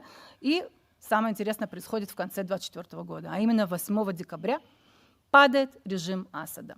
То есть, если мы помним вот этот географический полумесяц на севере Ближнего Востока, когда есть некая такая нерушимая территория шиитов, то теперь отныне у нас уже такого не существует. В Ливане Хизбалла сильно ослабла благодаря войне, которую вел против Хизбаллы Израиль. Режим Асада рушится в результате набега и революции, которую вызывает, в принципе, Абу Мухаммад аль-Джулани, сегодняшний президент Сирии, который сегодня называется уже другим именем, Ахмад Ашара, это его настоящее имя. Вот. И он, как воинствующий суннит, очень фундаменталистский, очень радикальный, глава бывшего филиала Аль-Каиды в Сирии. Сегодня он президент Сирии, поэтому сунниты сегодня царят в Сирии. Надо сказать, что в Сирии всегда было суннитское большинство, но точно так же, как с историей в Ираке, когда было шиитское большинство, но правило суннитское меньшинство во главе с Саддамом. То же самое у нас и с режимом Асада. Асад, несмотря на то, что он шиит, стоял во главе Сирии много лет, и после того, как его режим обрушился, уже нет места для иранских прокси и в Сирии тоже. Что приводит нас к новой оси, и она, естественно, суннитская.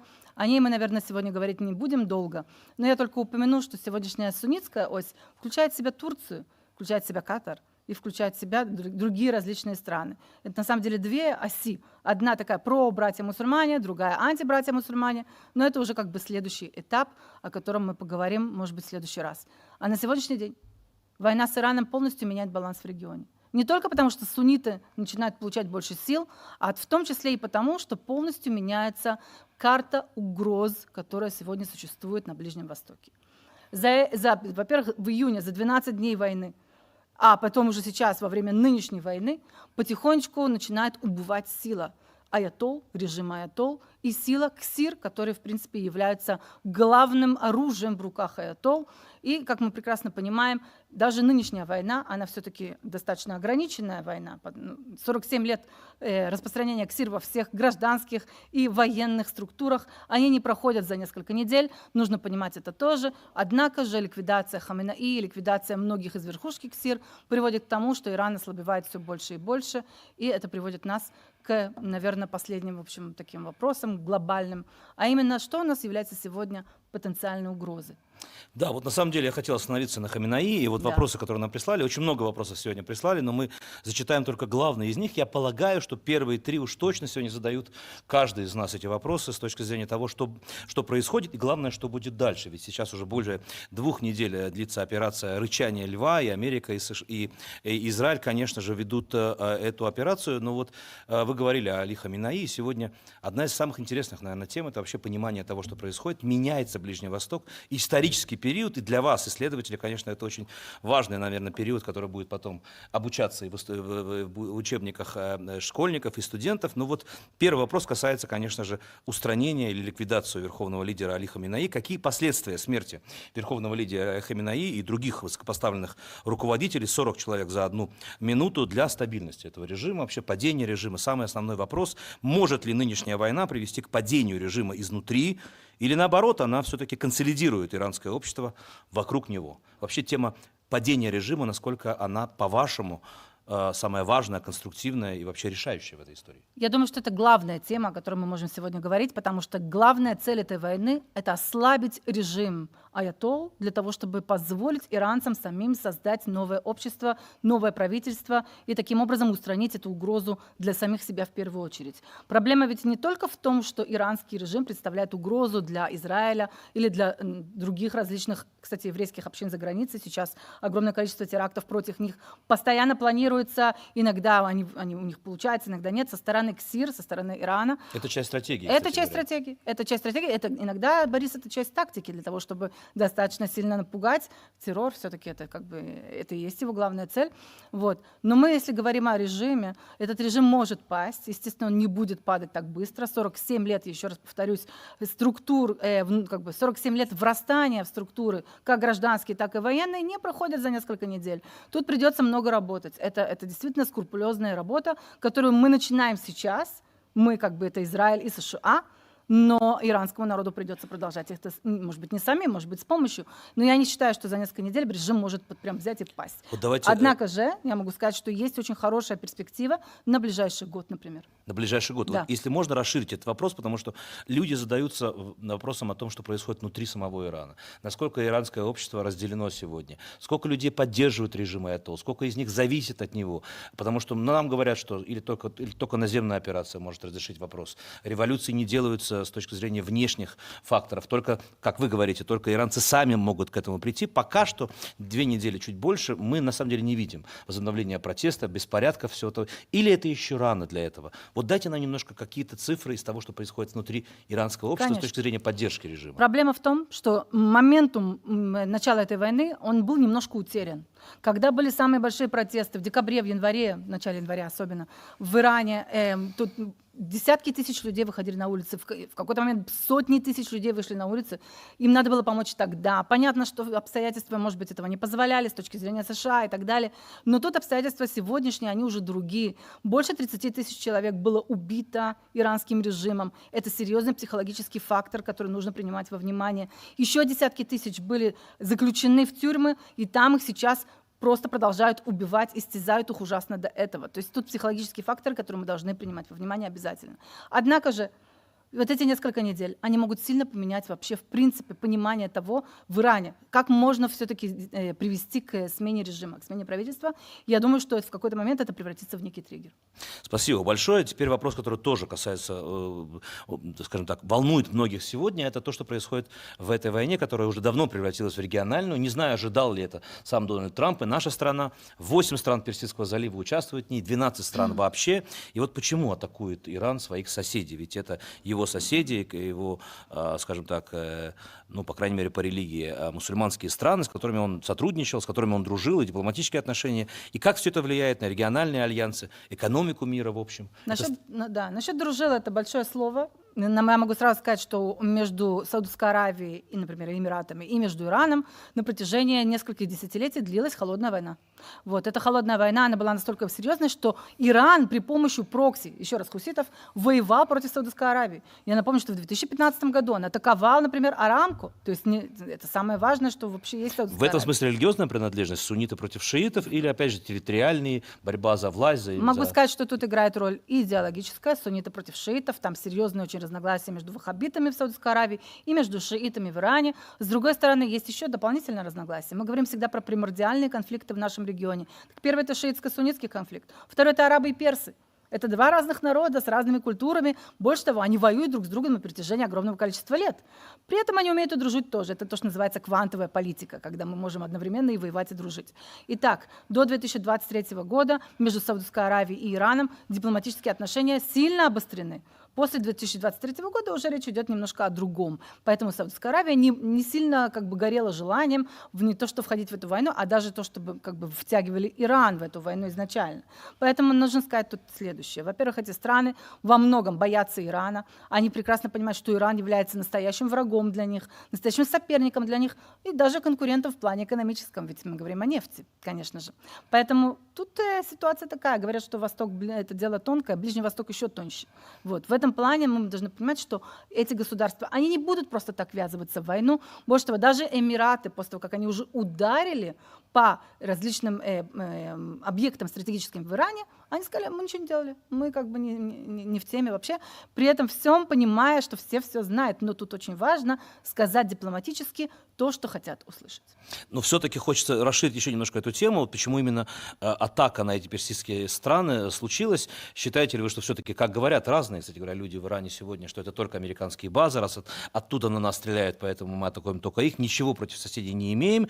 Или все-таки ведется эта война? И почему не реагируют пока что на данный момент сами страны активно против Ирана, я имею в виду Персидский залив? Да, еще раз это дается дань словам, во-первых, это со стороны Ирана. Иран будет говорить: мы, конечно же, не собираемся атаковать наших соседей, друзей, братьев по религии и так далее. С другой стороны, они прекрасно атакуют не только военные объекты, но и гражданские. Надо сказать, что Эмираты больше всех взяли на себя удар. После них Катар, как это ни странно. Были удары по Дохе, которые вообще никаким способом и никаким образом не связаны с военными объектами США. Сам факт того, что эти страны дают возможность разместить у себя на территории базы США, уже является для Ирана триггером, и Иран очень даже спокойно бьет и по гражданским объектам тоже. Спасибо. Хочется поговорить и про мировоззрение. Опять же, есть такие вопросы тоже с точки зрения стратегии. Я знаю, что вы не военный эксперт, скоро поговорим и про военную операцию, но все-таки на что рассчитывает Иран? Ведь очень много было сообщений о том, что они капитулируют только при угрозе Трампа о том, что он может начать военную кампанию. Связываться с Америкой, с американскими войсками, казалось бы, немыслимо. Вот то, что сейчас происходит, это часть, опять же, стратегии, атака на страны Персидского залива, опять же, нападение на нефтехранилище, дестабилизация экономики и тем самым влиять на самого Трампа, у которого выборы, у которого политика и американское общество. Это часть военной стратегии Ирана в этом смысле? Могу сказать, что вот как раз как не военный эксперт, а эксперт по религии, я бы добавила тут следующий аспект. Мы всегда, как более западные люди, или люди, которые меньше, скажем так, религиозны, мы очень часто не воспринимаем религию как фактор. А в Иране, особенно в Исламской республике, она является главным фактором. Идеология является движущей силой во многом. И да, есть настоящая вера в то, что сверху помогут. Больше того, сама война начинается когда? Начинается в Рамадан. В Рамадан обычно, если начинается война, мусульмане не проигрывают. Почему? Потому что сила духа. И вот в это действительно верят в Иране. То есть не важно, что произойдет, не сдаемся. Нет. И капитуляция... Больше того, Борис, обратите внимание на то, что пуляют сейчас абсолютно по всем странам, используют любое оружие, которое находится у Ирана. Это все делается достаточно умно, достаточно мудро и с расчетом. Однако могу сказать, что неважно, какое оружие было бы сейчас в руках Ирана, его бы использовали, потому что режим понимает, что это now or never. То есть либо сейчас, либо никогда. Спасибо большое. Мы говорили про режим, говорили про региональную войну. Давайте поговорим и про ядерное оружие, Да. на самом деле. Ядерное оружие это одна из главных целей, конечно же, и для Израиля, для нашей страны. Считаете ли вы, что, вот я читаю, даже цитирую вопрос, является ли нынешняя война фактически финальным аккордом ядерной политики Ирана? Может ли, насколько важно устранить эту программу, насколько Иран может пойти в будущем на какую-то все-таки сделку, если режим не пойдет, и сказать нет больше ядерной программе, и финансирование прокси-сил тоже важно в этом вопросе включить, насколько можно каким-то образом военным путем силы заставить Иран прекратить разрабатывать ядерное оружие и финансировать террор в мире. И ядерное оружие, вернее, и ядерная программа, и финансирование прокси. Это все звенья одной цепи, потому что Иран не хочет воевать своими руками, то, что ему сейчас приходится делать. Поэтому по поводу как бы сразу двух этих пунктов я могу сразу сказать, что если режим в Иране останется у власти, он продолжит финансировать ядерную программу так или иначе, и он продолжит финансировать прокси. Найти возможность договориться сейчас с режимом КСИР и Аятол, к сожалению, видимо, не будет возможным вообще. Поэтому режим То есть ядерная программа сама по себе для Ирана это одно из главных, скажем так, стратегий, Да. идеологий. Он никогда от этого не уйдет? По крайней мере, так они говорят. Прокси-силы. Прокси-силы очень важны для Ирана, для того, чтобы обезопасить себя, и это будет продолжаться пока, еще раз, пока аятоллы у власти, пока аятоллы могут себе позволить их финансировать. Как мы видим, аятоллы предпочитают финансировать прокси, чем вкладываться в свой народ, против которого ведется совершенно ужасная кампания. Спасибо большое. Кто союзник сегодня Ирана, кто помогает ему сегодня в этой войне, так или иначе? Потому что, в принципе, нам казалось отсюда, из еврейского государства, что он в полной изоляции, и никого нет рядом с ним. Оказывается, нет? Иран не в полной изоляции. Россия помогает Ирану, несмотря на красивые разговоры о том, что помогать не будет. Китай помогает Ирану, даже не говоря о том, что помогать не будет. Поэтому есть две большие державы, которые поддерживают Иран. И надо сказать, что Иран находится в их оси тоже. То есть, когда мы говорим, например, про страны БРИКС, Иран там находится. С точки зрения Ирана очень важно поддерживать связи с этими двумя государствами, потому что эти государства снабжают его оружием, в первую очередь. Я уж не говорю о другой поддержке.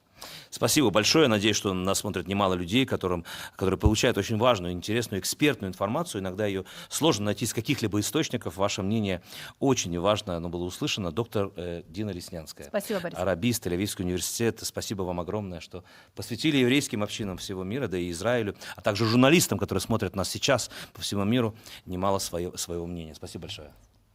Но мы продолжаем и переходим к нашему следующему спикеру. У нас в гостях ради вас приехала сюда к нам в израильскую студию Анна Уколова, майор запаса, представитель пресс-службы армии обороны Израиля из пресс-службы ЦААля, чтобы представить оперативное обновление и обзор текущей ситуации. Анна, здравствуйте. Здравствуйте, Борис, и все, кто нас смотрят сейчас или в дальнейшем. Ну, в первую очередь, сегодня 16-й день операции «Рычание льва». С точки зрения нашей армии были сообщения о том, и сегодня в том числе, что операция может продлиться еще около 3 недель, скоро и Песах.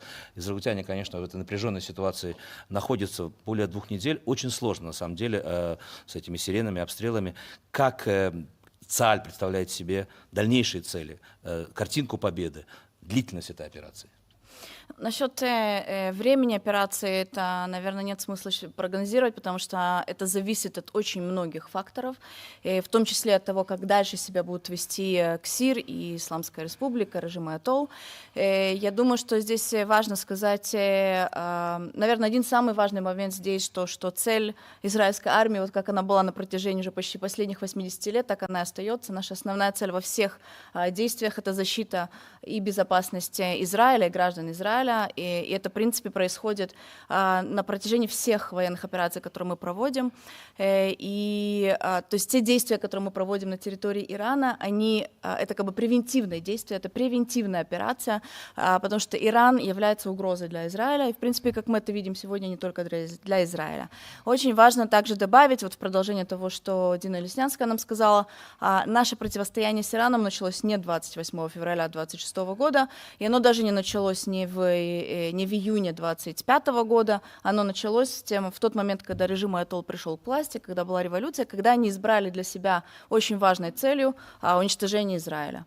С точки зрения, то есть если мы сейчас вернемся, так сказать, в наши реалии, как бы и в те дни, которые мы сегодня переживаем, 16-й день операции, 28 февраля было принято решение нанести первый удар и начать вот эту военную операцию. К ней готовились очень долго.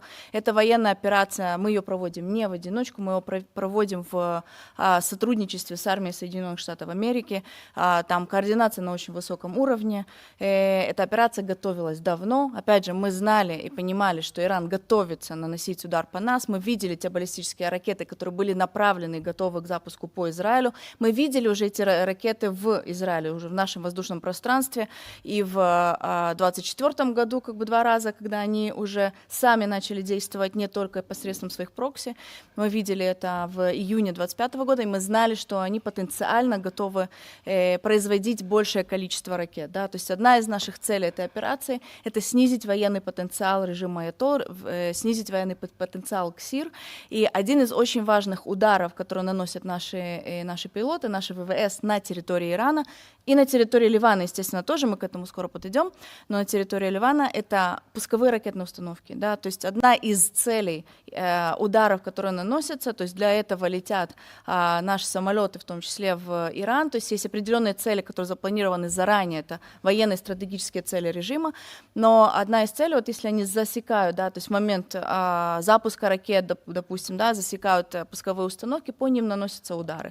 На сегодняшний момент мы уже можем сказать, что около 60%, даже больше 60% пусковых установок на территории Ирана, они вышли из строя. Вот это очень важно, эти проценты, они муссируются в разных средствах массовой информации, они говорят как политические лидеры, так и представители армии. Здесь, мне кажется, ключевой вопрос для всех израильтян чувство патриотизма хочется немножко для стойкости, силы духа сегодня. Вот какие основные достижения? Я так понимаю, что первостепенная задача — это предотвратить угрозу для нашей страны, чтобы они прекратили стрелять. То есть это программа баллистических ракет. И вот цифра 60%, она, с одной стороны, оптимистичная, а с другой стороны, все-таки 40% это немало. Считаете ли вы, что можно полностью устранить их программу ядерную, поговорим чуть попозже, программу баллистических ракет? Когда это произойдет? Я полагаю, что для граждан Израиля, для зрителей, которые смотрят нас сейчас, это первостепенный, скажем так, вопрос с точки зрения жизни в Израиле. Ну, да, то есть мы, израильтяне, мы очень любим верить в чудо. Мне бы хотелось сказать, что вот сейчас вот 2 дня, и как бы мы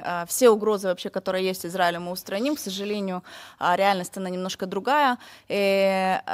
Нужно, опять же, помнить о том, что вся эта программа ракетная, она ей как бы, около 30 лет, наверное, минимум, да, то есть она строится, то есть весь потенциал этой ракеты, он наращивался, ракеты есть разного формата, но тот удар, который мы сегодня наносим, мы уже видим, в принципе, мы видим результаты в Израиле в том числе, да, может быть, жителям Израиля, которые все еще должны бегать в бомбоубежище ночами с маленькими детьми по несколько раз за ночь, им все еще тяжело, как бы, потому что, неважно, сколько ракет летит в сторону Израиля, сирена все равно включается. Все равно нужно бежать в бомбоубежище. Да? То есть, к сожалению, мы знаем, что может лететь 100 ракет, и все перехватят. Но могут лететь 3 ракеты, и какая-нибудь прорвется. То есть, к сожалению, система ПВО, которая дает очень высокий показатель, она перехватывает практически, большую часть угроз. Я могу сказать, что если мы говорим про беспилотники из Ирана или из Ливана, мы перехватываем практически 100%. Да? А с ракетными перехватами немножко другая картина, но все равно мы говорим про очень высокий процент. И мы, опять же, мы это видим, в том числе на территории Израиля, то есть мы видим, что с прямых попаданий были единицы, да, осколки летят. Сколько времени нам еще понадобится для того, чтобы, опять же, это как бы из серии как бы фантазий. Хотя бы спать спокойно. Да, это из серии фантазий, мы делаем все, что в наших силах, то есть я могу сказать, что к началу этой операции, по прогнозам, Иран должен был запускать больше ракет, да, то есть уже за первые несколько дней мы успели нанести такой удар по территории Ирана и по их баллистической программе, вот в основном по пусковым установкам, потому что тут даже вопрос не в том, сколько ракет мы уничтожили, да, а вопрос, сколько пусковых установок вывели из строя. И то есть они уже практически мы видим, на самом деле, большую часть вот из этих 16 дней мы видим то, что количество ракет, которые они запускают, оно перешло на уровень, ну, максимум несколько десятков в день.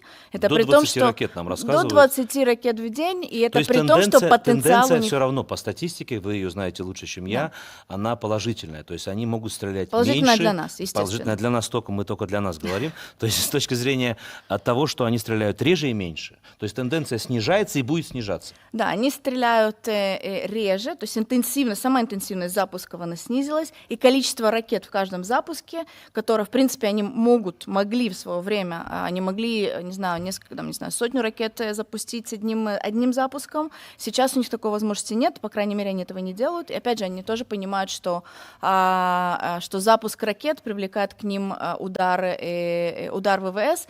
И насколько я понимаю, что даже ракетчики уже немного боятся выходить на свое боевое задание.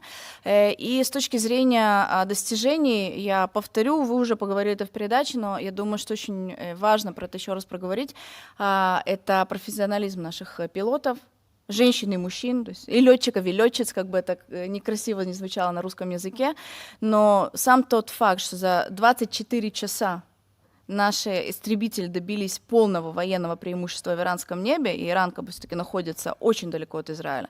Это очень много говорит о тех вообще достижениях, которые у нас есть. Я напомню, что в июне 2025 года нам понадобилось 2 суток. Да, то есть в этот раз мы достигли военного воздушного преимущества за 1 сутки, и в принципе мы на сегодняшний день нанесли более 7600 точных ударов на территории Это Ирана. только наша армия или совместно? Только наша армия. Я говорю только на цифры, цифры нашей армии.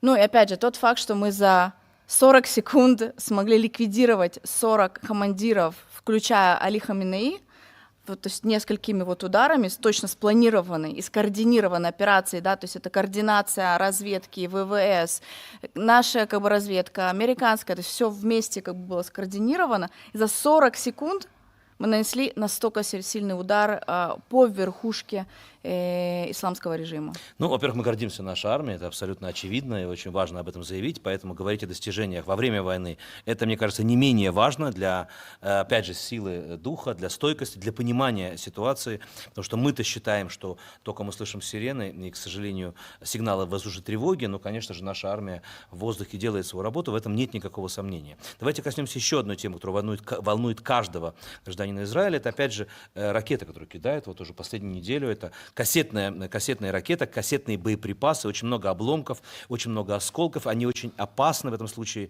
Что можно сказать по поводу изменения тактики? Они стреляют их, потому что это то, что у них есть, или у них есть какие-то другие, скажем так, возможности, которые появились недавно? Насколько опасны именно вот такие вот ракеты? В последней неделе немало обломков падает в разных территориях нашей страны, и, конечно, нужно быть очень осторожными. Во-первых, очень важно сказать, что использование кассетных боеголовок запрещено международным правом ведения войны, то есть они его это военное преступление. То есть вот здесь вообще нет никаких сомнений. Из того количества ракет, которое было запущено по Израилю, около 50% это были именно кассетные боеголовки. Понятно, что они их запускают, наверное, 2 основные причины. Первая причина — это потенциально увеличить радиус поражения и количество жертв, да, то есть, несмотря на то, как бы, какие высказывания они говорят, как бы, у них есть очень точная цель, как бы, чем больше жертв, тем хорошо, как бы, среди мирного населения, не среди мирного населения, как бы они не пытались рассказать, что они целятся по стратегическим объектам, это, к сожалению, остается на уровне их фантазий, а все жертвы и разрушения, как бы, попадания, которые есть в Израиле, они по гражданским объектам, это дома обычных людей. Кстати говоря, считаете ли вы, что они куда-то все-таки целятся, опять же, по регионам, потому что часто звучат сирены и на юге, и на севере, и в центре. И считаете ли вы, что часть их стратегии — это посеять панику и страх, чтобы мы каждый день и каждую ночь, каждые несколько часов переживали, боялись и прятались? То есть это не только поразить, но и напугать. Ну, во-первых, создать ситуацию, при которой вы постоянно задумываетесь о том, идти, не идти, да, то есть уже каким-то образом дестабилизировать, да, каким-то образом повлиять на нашу повседневную рутину. Насчет их целей, конечно, мы не можем влезть в их головы, да, вполне возможно, что они куда-то целятся. Но здесь уже играются 2 фактора. Либо им абсолютно все равно, куда они попадут, либо у них не очень хорошие ракетчики. Ну, то есть, как бы, если они целятся и как бы этих целей не достигают, то в итоге как бы здесь есть один из этих факторов, как бы должен здесь играть какую-то роль. И я думаю, что очень важно проговорить тот момент насчет того небольшого количества жертв в Израиле, да, потому что каждый человек, который погибает в войне, это очень большая трагедия, в принципе, для всей нашей страны. Я думаю, что еврейские общины тоже к этому всегда подключаются в поддержке, но здесь работают как бы, то есть из того количества ракет, которые запускает и Иран, и, в принципе, и Ливан, который подключился практически на второй день операции, жертв могло бы быть намного больше. Здесь играют три фактора, очень важный момент. Первый момент — это то, что мы сразу наносим удары по ракетному потенциалу, по пусковым установкам и по местам хранения ракет, и по местам производства ракет, да, то есть для того, чтобы они не могли производить дополнительные ракеты. Второй момент — это системы ПВО, которые создают максимально закрывают наше небо и максимально защищают наши города. И третий очень важный фактор, который, может быть, люди за границей не всегда понимают, это дисциплинированность наших жителей, которая собрались, я не знаю, всю свою волю, которые, да, встают ночью, которые, да, собирают своих детей, которые, да, идут в бомбоубежище, которые, да, заботятся о своей жизни. А главное, соблюдают инструкции командования тыла, это да, спасение жизни. Это просто, мне кажется, здесь в Израиле это все так само собой разумеющееся, но люди за границей, да, то есть когда они говорят, ну, Иран там стреляет, ну, даже у вас же мало жертв. У нас мало жертв не потому, что Иран не хочет того, чтобы у нас было много жертв. Иран заинтересован в том, чтобы в Израиле гибли люди, Иран заинтересован в том, чтобы Израиль был, стереть Израиль с лица земли. Мы в этом не заинтересованы, мы даем отбой, мы даем отпор, и мы наносим такой удар в Иране, мы наносим удар по режиму Аятолл, мы наносим удар по КСИР для того, чтобы их военный потенциал, для того, чтобы режим ослаб, для того, чтобы военный потенциал снизить. Ну, хотелось бы, конечно, нейтрализовать полностью, но как минимум снизить до самого минимального уровня. Спасибо большое. Конечно, надо отдать должное командованию тыла, инструкциям и технической поддержке всего Израиля сегодня. И система раннего предупреждения действительно тоже спасает наши жизни. Ну и, конечно, стойкости наших граждан. Вы абсолютно правы. Но нас смотрят много людей сейчас, и журналистов, и еврейские общины по всему миру. И здесь хочется поговорить о беспрецедентном сотрудничестве, координации армии США и армии Израиля. Как, по-вашему, распределяются действия, стратегия, методика, что делают наши ВВС, что делает Америка? Мы часто слышим, что в Америке больше говорят о американской армии, у нас в Израиле мы говорим о действиях нашей армии. Как распределяются, как разделяются эти миссии, что можно сказать по этому поводу? Мало информации мы слышим о том, что делает армия США. Может быть, такая у них стратегия с точки зрения секретности информации и так далее. Мы же, я знаю, что наша армия и пресс-служба ЦААля четко, ясно рассказывает ежедневно и на брифингах для граждан страны в этом смысле, насколько это беспрецедентная действительно военная кампания. Впервые для нашей страны две эти страны воюют. Я думаю, что на том уровне, на котором мы воюем сегодня, это, конечно, впервые. Важно сказать, что сотрудничество с армией США у нас на протяжении очень многих лет, это десятки лет. То есть вся вот эта вот успех вот этой вот военной операции и координации, это не что-то, что строится за 2 дня, да, то есть это не то, что там, не знаю, 27 февраля сказали, ну, готовьтесь, 28 февраля, пилоты... Да, то есть как бы так это не работает, да, то есть проводились учения между, и в том числе ВВС, представители армии США находятся в Израиле, представители нашей армии находятся в США, то есть координация идет на очень-очень высоком уровне. То, что я могу сказать, что на территории Ирана сейчас есть определенное географическое распределение тех зон, как бы, где работают как бы, наши истребители, для того, чтобы не создавать неприятных ситуаций в воздухе. Опять же, мы 16 дней, и мы видим, насколько эта координация хорошо работает. Опять же, важно повторить и важно понимать, что эта координация и это сотрудничество — это плод очень тяжелой работы нескольких десятилетий. В том числе, вспомним о том, когда Иран заявил о том, что он хочет уничтожить Израиль, Израиль в этот момент начал готовиться к определенным сценариям, которые могут произойти, готовить тыл, готовить систему ПВО и готовить вот такую вот операцию, которая даст нам возможность нападать на Иран. Это в том числе и сбор разведданных, да, то есть мы бы не могли наносить такие точные удары, если бы не было такой сильной работы разведки. Да, действительно, давайте поговорим. Ну, цели этой войны понятны, мы уже выучили их наизусть. Это устранение угрозы баллистической программы ракет, ядерной программы Ирана и, возможно, падение режима. Вот мы слышали, если уже говорить про координацию действий нашей армии, то в начале этой операции мы занимались устранением баллистических ракет, а США занимались устранением, возможно, то есть, по крайней мере, это их была миссия, устранение ядерной программы. Также и звучит из США главная тема угрозы для региона, для Ближнего Востока, для всего мира. Вот наша армия в основном, хотя мы слышим очень много, ведь сегодня последние дни и атак на объекты ядерные в том числе, то есть каковы главные задачи нашей армии сегодня, ЦААля сегодня, с точки зрения реализации хотя бы двух этих целей, это устранение угрозы для Израиля, баллистические ракеты и ядерная программа, насколько это наша миссия сегодня? На данный момент мы наносим удары по военным стратегическим объектам, да, то есть очень большой банк целей, он утверждается на политическом уровне, да, то есть он не только утверждается там, командиром ВВС. Мы наносим удары в том числе по боевикам, мы наносим удары по командному составу, мы наносим удары по главам разведки в КСИР, да, и КСИР, и иранской армии, и Басидж, то есть все то, что может каким-либо образом в том числе поддерживать режим. Но вот здесь Басидж — это уже новая история, вот насколько действительно нашей целью стало и, как говорит наш премьер-министр в этом смысле, создать условия для того, чтобы упал режим, или все-таки мы хотим, чтобы пал режим? Или это, опять же, прерогатива США, или мы слушаем Трампа в этом случае. Я знаю, что вы не политик и можете говорить только то, что отражает действия нашей армии, и все-таки есть такая неопределенная путаница в этой связи. Каждый день меняются, опять же, тезисы, реплики. Ну, политики понятно, а вот армия получает приказы. Ну да, опять же, политики говорят очень много, и они, в принципе, решают очень много. Я вернусь к тому, что я уже говорила. Цель армии, армия это не орган, который свергает режим. И цель армии ослабить режим, потому что режим является угрозой для государства Израиль. Цель армии наносить удары по инфраструктуре, которая и по символам власти. Мы наносим по символам власти, по ядерным объектам. Для того, чтобы ослабить их военный потенциал, потому что символ — это тоже часть военного потенциала. Опять же, очень важный фактор — ракетная программа, очень важный фактор — это боевики, очень важный фактор — это командный состав, очень важный фактор — это командные пункты, это те же бункеры, в которых эти командиры находятся, да, которые мы просчитываем, когда они думают, что, может быть, мы не смогли узнать, где этот бункер, но мы все равно узнаем и наносим по нему удар. Это и есть власть, а это и есть режим, поэтому это все взаимосвязано сегодня.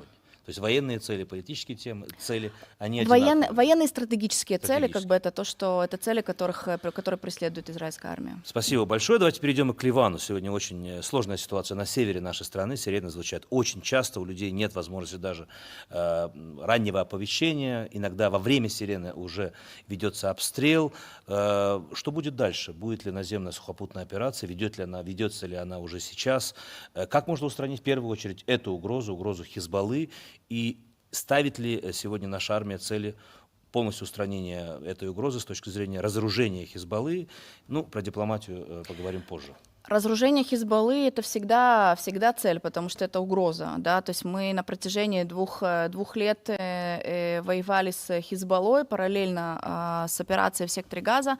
Хизбалла, очень важно сказать, что вообще потенциал Хизбаллы на сегодня, он абсолютно не такой, как он был до 7 октября, но то, что мало людей знают, это то, что до 7 октября Хизбалла смогла стать очень сильной армией, я не просто говорю слово армия, это террористическая армия, которая, может быть, была посильнее армии каких-то стран Европы, да, то есть это была очень сильная, хорошо простроенная армейская структура. Считается, что это самая сильная частная армия в мире, Хизбалла? Ну, можно можно да. назвать это так. Это очень сильная структура, по которой мы нанесли беспрецедентный удар, то есть мы нанесли по ним очень сильный удар, но, естественно, да, структура, которая 30 лет строилась, даже за 2 года, учитывая, опять же, то, что мы работали в основном на юге Ливана, сегодня мы немножко расширили, то есть, да, с того момента, как Хизбалла нарушила соглашение о прекращении огня, которое было подписано в ноябре 2025 года, Хизбалле было важно поддержать Иран, да, то есть просто может быть, будет интересно, но только за 2025 год, по нашим данным, Иран вложил в Хизбаллу около $1 миллиарда. Ну, то есть миллиард Огромная долларов, сумма. если бы эта сумма ушла на какие-то социальные программы для жителей Ирана, я думаю, что жители Ирана были бы намного-намного Поэтому для армии не было счастливее. сюрпризом, что они присоединятся к войне. Мы 11 дней ожидали, назад. мы предполагали, опять же, мы также готовы к тому, что там хуситы могут присоединиться, мы знаем, что иракские милиции тем или иным образом участвуют в этом противостоянии. Опять же, мы мониторим весь район, как бы всю территорию, мы готовы как бы противостоять. В принципе, всех прокси мы уже с ними тем или иным образом знакомы, уже по всем наносили очень сильные удары. Понятно, что какие-то потенциал какой-то у них еще остался, то есть даже если вы уничтожаете, не знаю, 70%, это не говорит о том, что нет угрозы людям. И вы правильно говорите, на севере в многих городах может быть, не знаю, 5 секунд для того, чтобы успеть убежать в укрытие. На данный момент как бы армия, опять же, преимущественно наносит удары с воздуха посредством ВВС. Это удары и на юге, в основном, да, на юге Ливана, но и есть очень сильные удары в самом Бейруте, там, где инфраструктура Хизбаллы. Район Дахия В том числе, да, то есть недавно нанесли очень сильный удар по мосту, который соединяет, стратегически важный как бы мост, который соединяет, вот, проходит по реке Литани, который соединяет север и юг, по которому они могли перевозить и делать доставки, и, так сказать, пытаться приблизиться к нашей границе. И наши пехотные части находятся по всей границе Израиля с Ливаном для того, чтобы защищать граждан. И если вдруг будут какие-то попытки проникновения, то их, естественно, сразу будут пресекать, но и в том числе, как бы, когда они ближе, когда они находятся на территории Ливана, они могут в том числе и пресекать ракетные обстрелы. Да, но стратегия наша сегодня — это все-таки наземная сухопутная операция, которая уже расширяется, наши силы там находятся, не только 5 пунктов, но и несколько, наверное, уже бригад или дивизий. Мы слышали о мобилизации на самом деле. То есть чего ожидать далее? Ведь впервые с 2006 года была эвакуация всего Южного Ливана, не только за рекой Литани, но и река Загарания, это 50 километров от наших границ.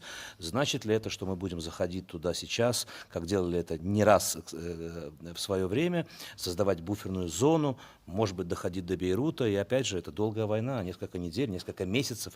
Жители Севера готовы терпеть, но сколько и как? Ну, во-первых, это говорит о том, что мы готовы. Да, то есть здесь, опять же, очень много факторов, как себя поведет армия Ливана, как себя поведет ливанское правительство, как себя будет вести дальше Хизбалла, как есть будет зависимость развиваться. Сегодня, возможно, от какой-то дипломатии, всегда. От давления, всегда она есть. Всегда военная операция. Армия в Израиле — это исполняющий орган. Вот как правительство решило, так армия и действует. Поэтому любая военная операция, она разрешается правительством. То есть на данный момент пока не принято решение о масштабной сухопутной операции по захвату всей буферной зоны.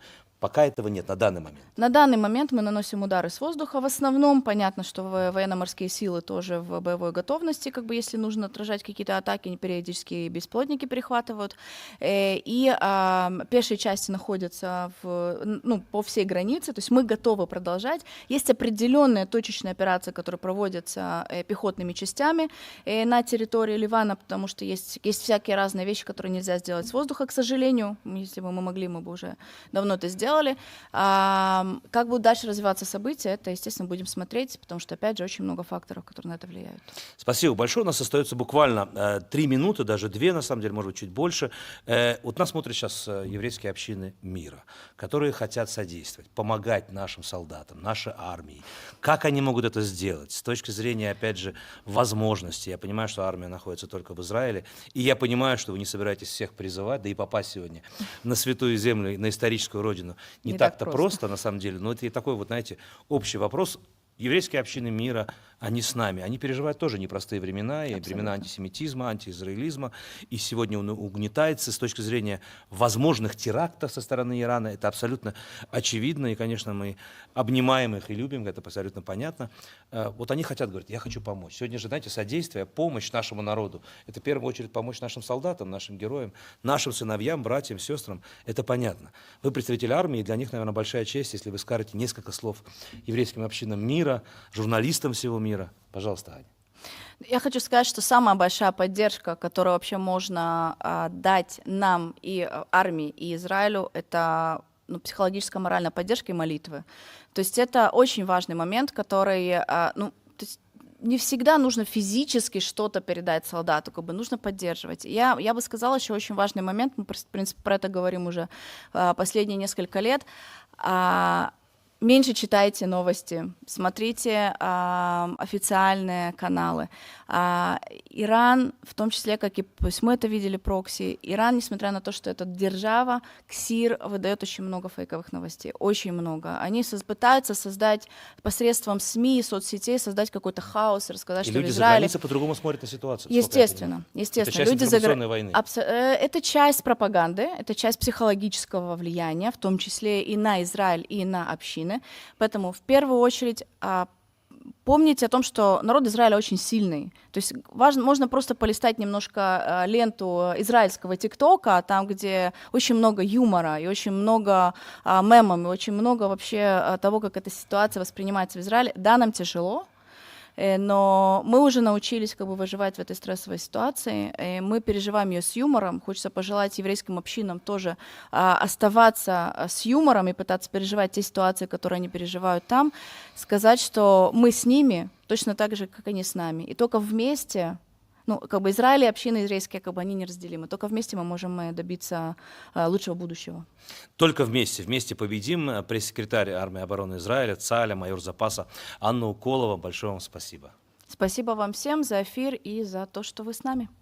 Спасибо вам большое, что вы с нами. В завершении нашего эфира мы напомним, война в Израиле сопровождается не только военным противостоянием, но и серьезной борьбой за международное общественное мнение. То, что мы сейчас говорили, сегодня очень важно, чтобы еврейские общины и журналисты всего мира, вы сейчас нас смотрите, получали достоверную, проверенную, актуальную информацию о происходящем в Израиле из надежных источников. Но именно поэтому мы продолжаем создавать прямые площадки для диалога, где эксперты и официальные представители Израиля смогут делиться фактами, объяснениями, профессиональным анализом текущей ситуации. Мы будем и дальше проводить такие встречи на разных языках, чтобы укреплять связь между государством Израиль и еврейскими общинами по всему миру, обеспечивать доступ к точной и своевременной информации. Большое спасибо всем, кто участвовал в этом брифинге, что были с нами сегодня. Мы святая земля, мы историческая родина, Ам Исраэль Хай, и обязательно вместе мы победим. Меня зовут Борис Белдубровский, эта трансляция идет также на 9 канале. Я благодарю еще раз Анна Уколова и всех вас. Спасибо большое, что были с нами. Всего самого доброго и до свидания.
Good evening from Israel. I'm David Menzer, the spokesman, and welcome to this special broadcast, Roaring Lion Unfiltered. Thank you to everyone for joining us here today from Israel and, of course, from Jewish communities around the world. We are very pleased to see participants connecting from different countries and time zones.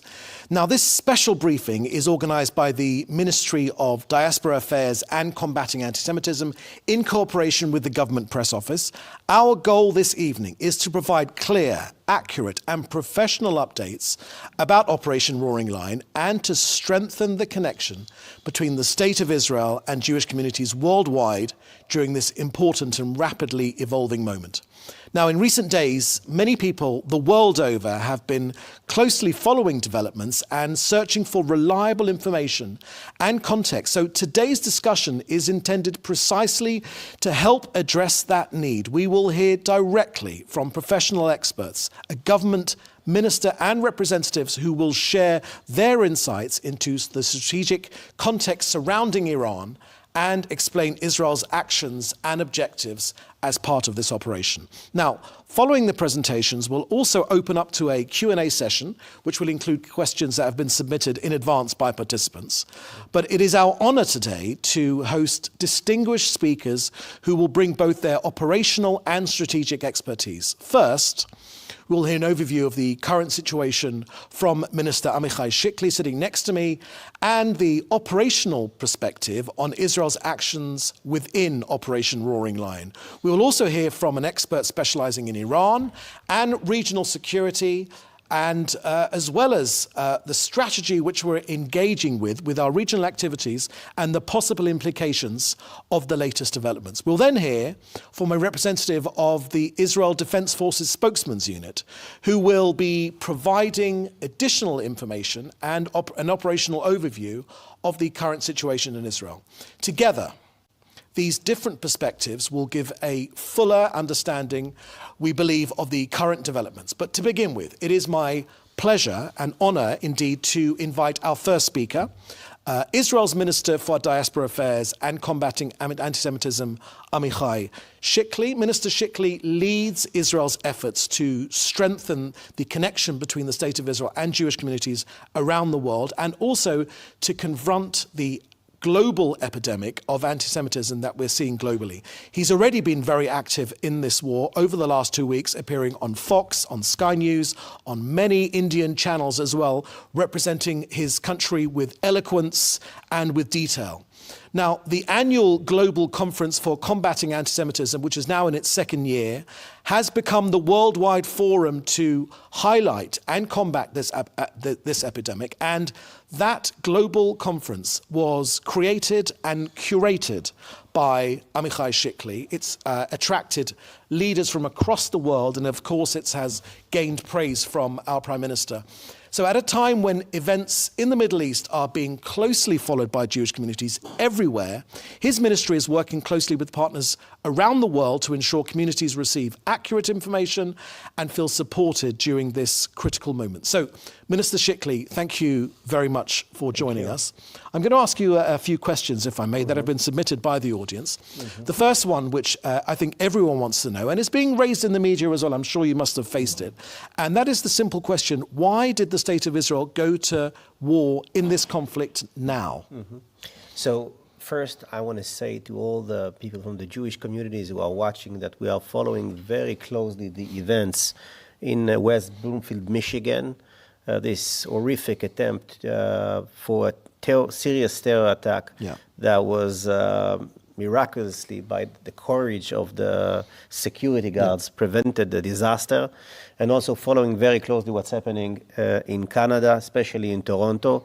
And we are highly concerned from what we're seeing in Canada and from the lack of actions from the Canadian government regarding the serious threats that we are seeing with three events of fire that was shot into synagogues in Toronto in the past months, including also the U.S. Embassy. And I think that the event in Canada are alarming, and I'm very concerned that we can witness another Bondi Beach kind of event of terror attack in Canada. The writing is on the wall, and this is very, very alarming.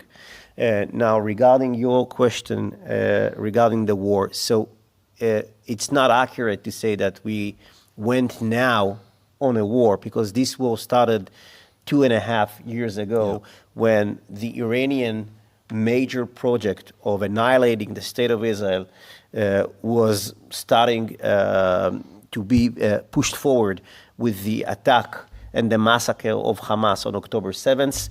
Hamas is a proxy of Iran, sponsored by Iran, mainly by Iran. The day after, you had Hezbollah on October 8th, and then you have the Houthis, and then you have Iran itself after the elimination of Ismail Haniyeh. Dozens of ballistic missiles were fired to Israel by Iran itself. So you have this entire terror arms of Iran that launched war against the state of Israel, and this is a continuation of this war. It's not a new war. Roaring Lion, it's not a new war. It's the continuation of our response to October 7th, to October 8th, to the Houthis, and so on and so on. Now, the specific timing is due to mainly the fact that we have been able to see with the intelligence that we have that Iran is trying to take what's left from its nuclear capabilities and to take it deep into the ground to a position in which nor Israel nor the US would be able to dismantle Iran nuclear capabilities. This is reason number 2.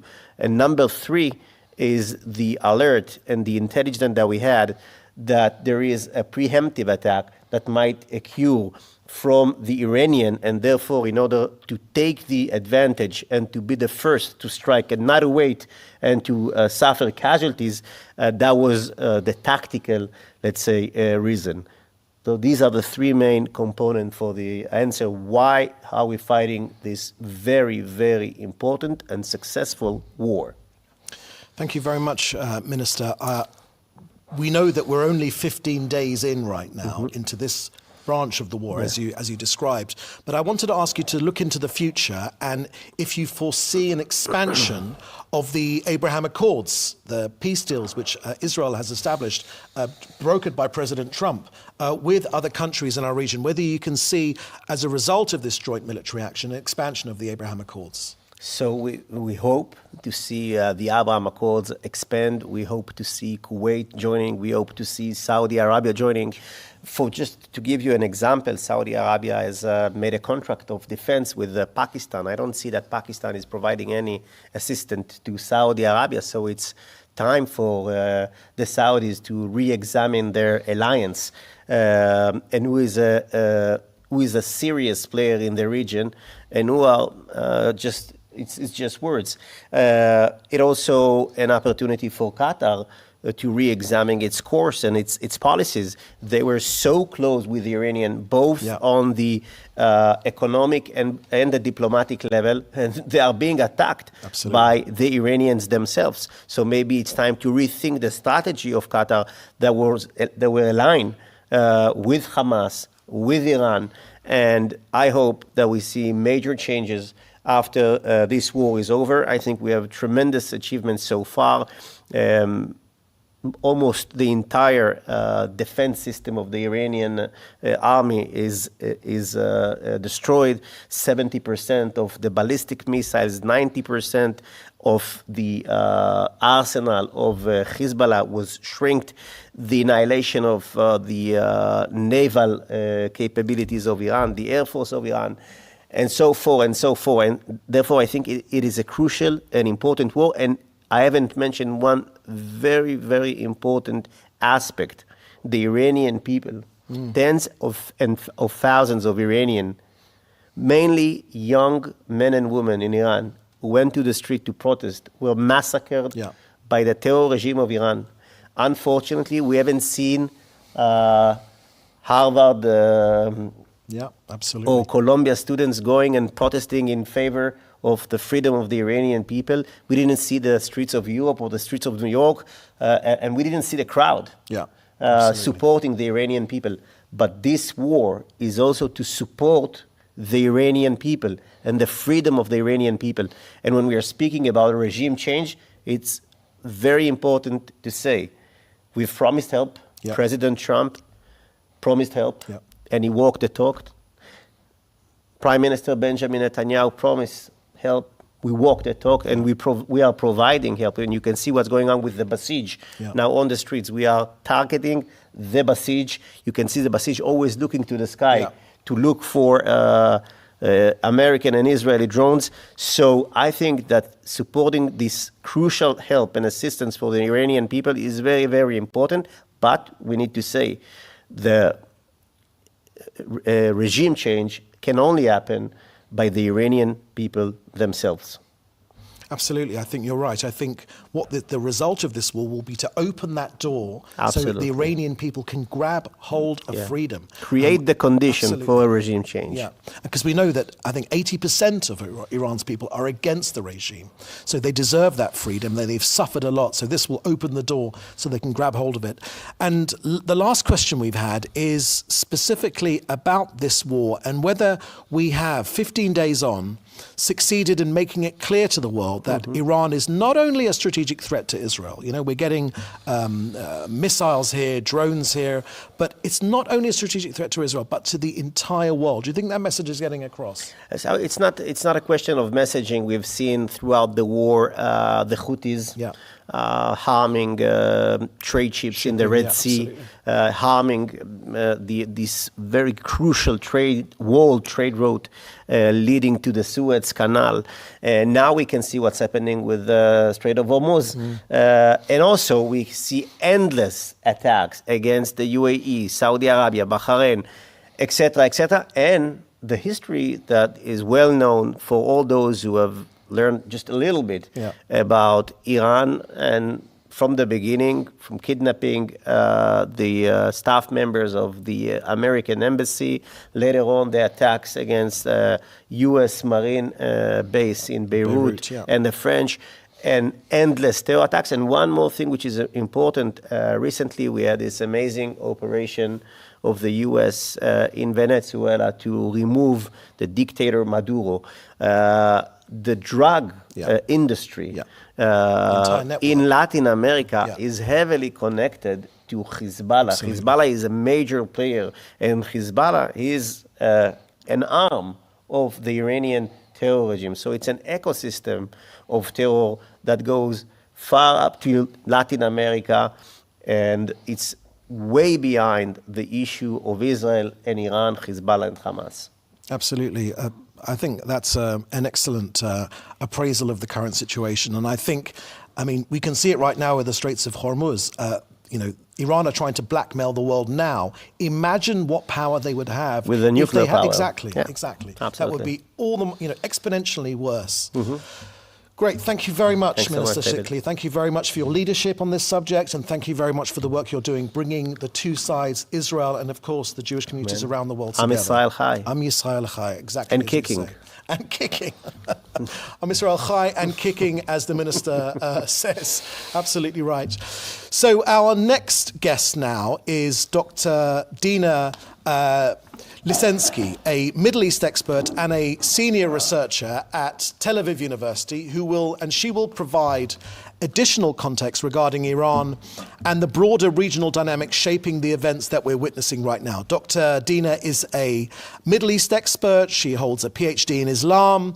She also in Middle Eastern history and geopolitics. She's very much a sought-after guest on many TV stations around the world, and is also on many TV panels and, of course, on many publications as well. You've got a sterling resume here. You're a strategic consultant for various security bodies in Israel, in the in the EU, and of course in the USA. And of course, you're a valuable and member of advisory boards of security and anti-terrorism think tanks, while you teach at Tel Aviv University and serve as a senior research fellow on terrorism and radical Islamist movements at the Shalom Center in Jerusalem and the IISMR in Sofia and the ISGAP in New York. Now, Dina, you're also part of the Israeli Ministry of Foreign Affairs volunteer speaker program, and you also, remarkably, speak 8 languages. So we're all in awe.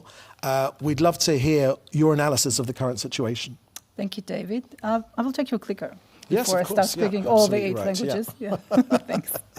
All right. So, in order to understand better what is actually happening with Iran, we need to go a little bit, into history and to see why it happened.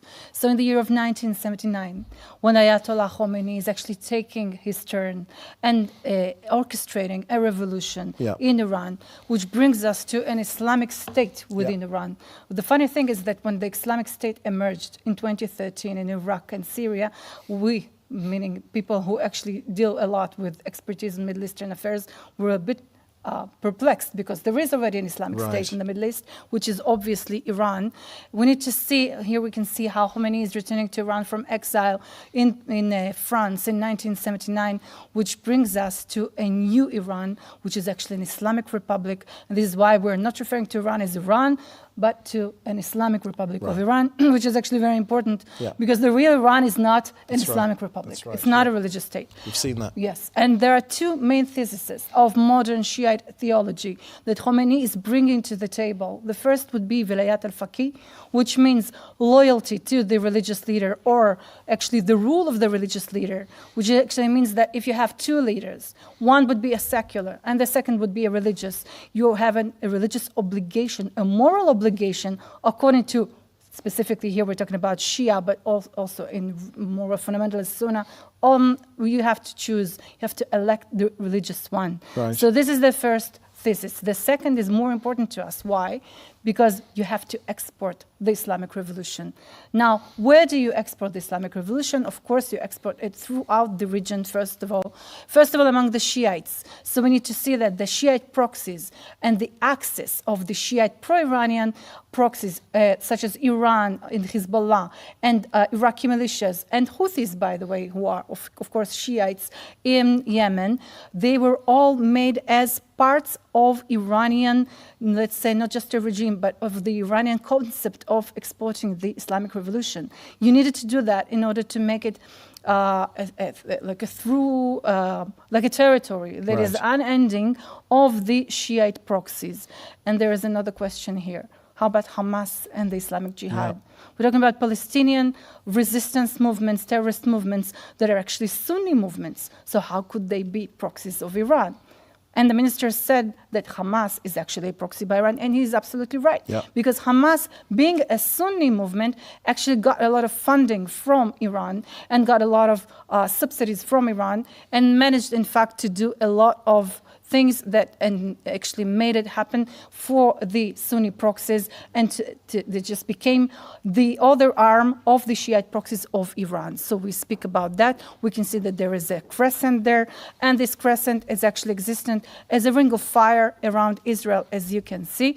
The threat that comes from Iran, it comes in various directions. The first direction would be the Iranian people themselves. Of course, there's a war that is being waged on the Iranian people. We saw the last resurgence of this war during the January riots, when over 30,000 people were murdered by the Iranian Islamic regime.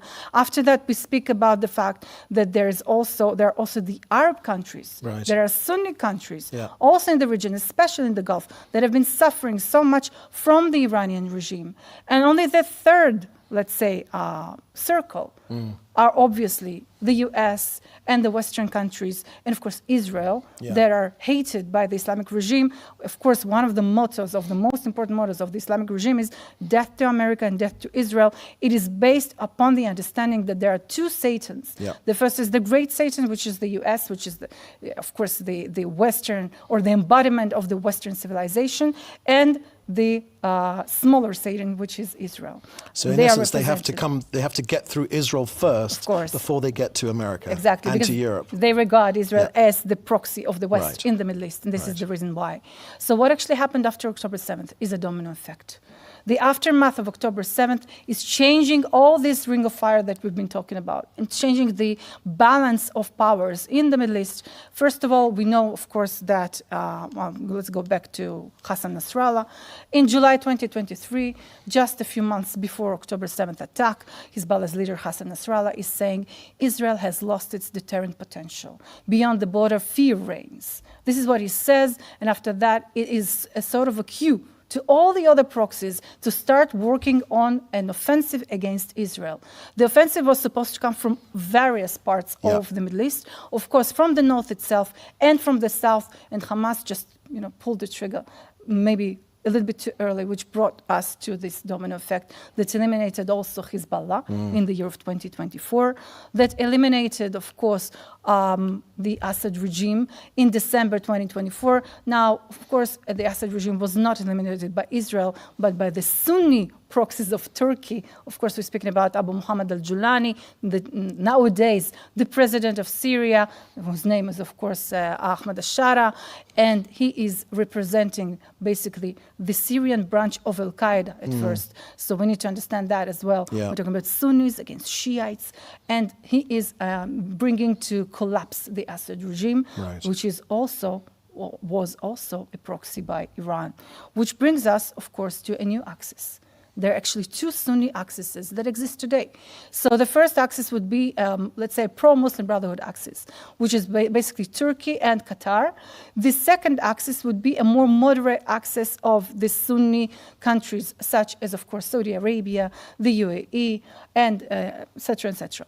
So we understand that there is already a new balance of power in the Middle East due to the domino effect of October 7th and the war with Iran that we are experiencing today, and that we experienced also in June, the 12-day war in June. It changes all of the balance in the region also because after the war begins, first of all, we speak about the changes in, or possible changes, in the IRGC and in the Ayatollah regime. Khamenei is being eliminated, and part of the IRGC are being eliminated. We do understand that this is something that should not be done or cannot be done in a matter of weeks. We do understand that we're speaking about months, maybe years of the regime that should be, of the collapsing of the regime. Yeah. It should fall at some point. We do not know when.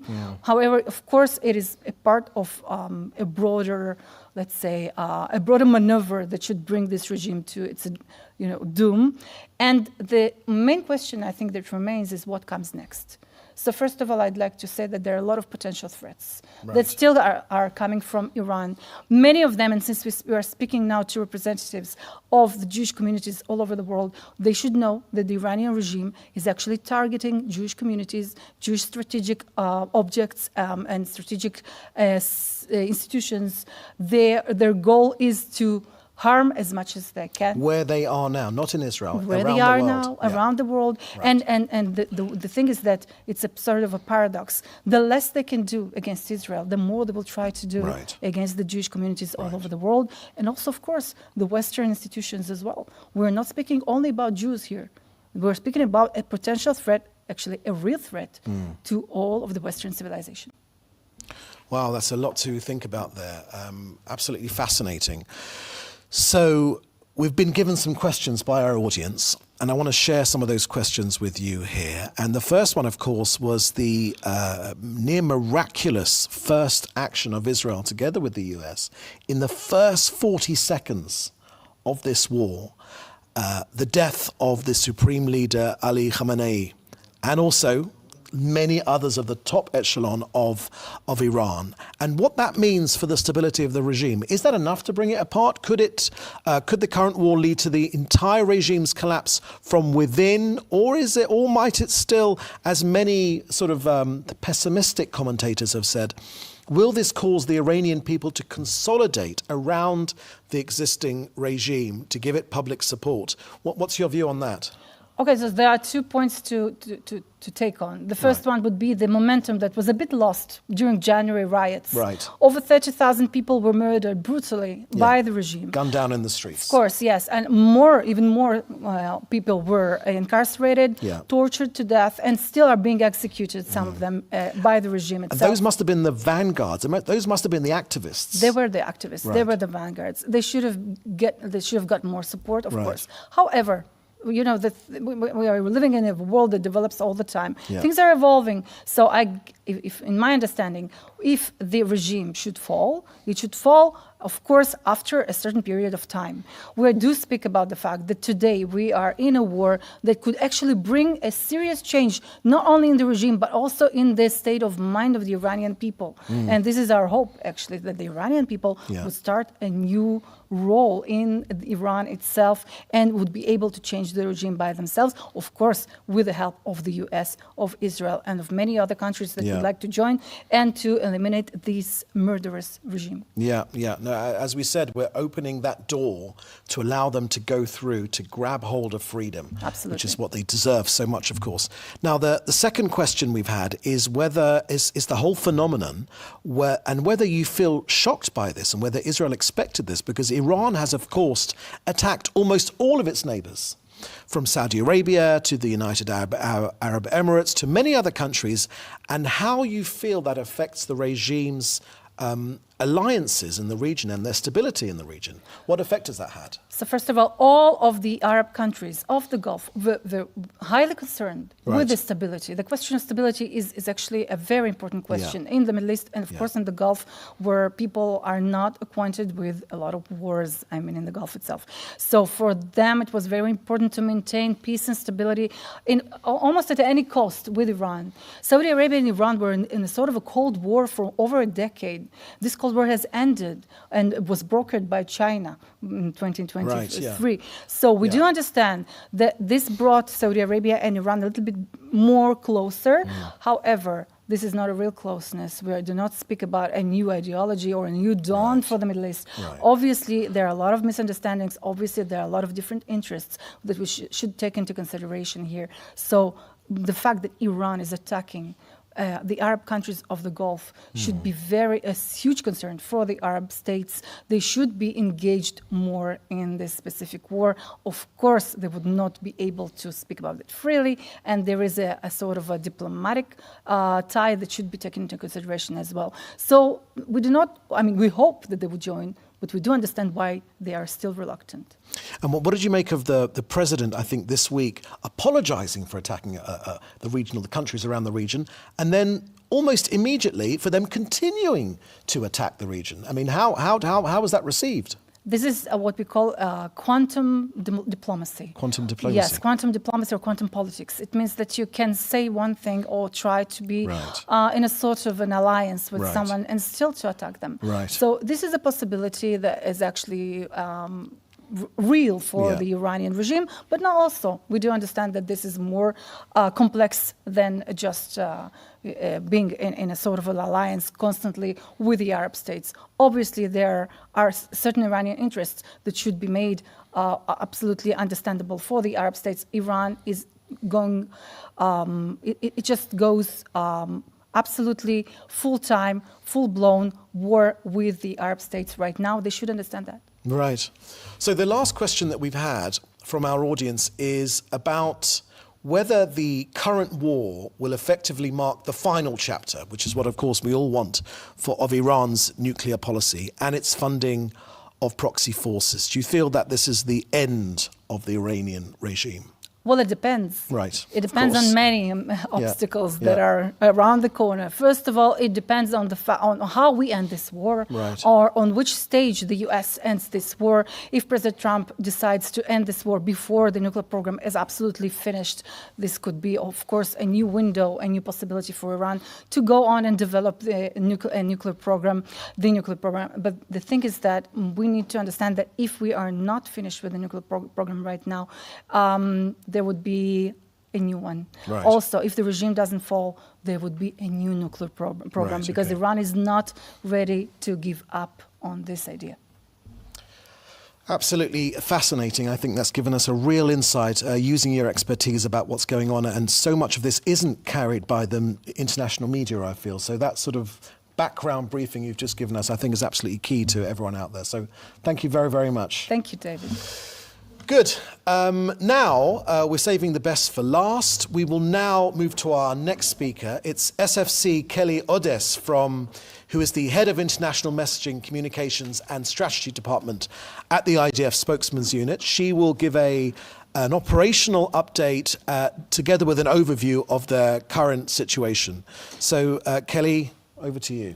Thank you. Welcome to the panel. Thank you. It's great to be here. Thank you. I'm sure by now in the program you've already heard a lot about what's going on, different opinions and different views, but I'll perhaps provide a little bit of clarity and understanding from the IDF perspective. Perfect. So as we know, this conflict didn't just begin now in February. This began 47 years ago when the Iranians declared there will be no State of Israel, the destruction of the State of Israel. Yeah. So we know that the Iranians, their strategy, their long-term strategy has been really, in my eyes, two things. One, patience. Yeah. And two, it's really been ideology, ideology of elimination. Yeah. And they've carried this out through multiple ways, as we've learned, through regional proxies, through their ballistic missiles and nuclear program.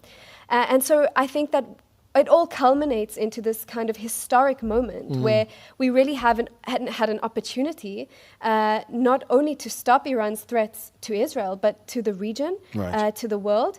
And we took this opportunity together with the United States in an amazing, opening strike. And I think that, one thing that we've been trying to tell the world, and I personally am in the IDF spokesperson unit. I have to tell the world our story, our narrative, try to get our messaging out there, and we know that it's not so friendly. It's a hostile environment. We've had 7 physical fronts in this war, but the 8th was definitely the media. Communications war, absolutely. And, one thing that I've been saying since the beginning, since October 7th, was Iran is a threat not only to Israel, it's a threat to the world. Absolutely. Their ballistic missiles, the range of their ballistic missiles crosses 3 continents, 2 billion people within that range. And so they've already hit Europe. They've absolutely. aimed at bases, at Middle Eastern countries. So it's clear that now we know Iran is a threat, and they've proved it. Their actions have proved it to the world. Absolutely. So I think that what we have to look at now is how was this operation planned, and what are we actually trying to achieve here?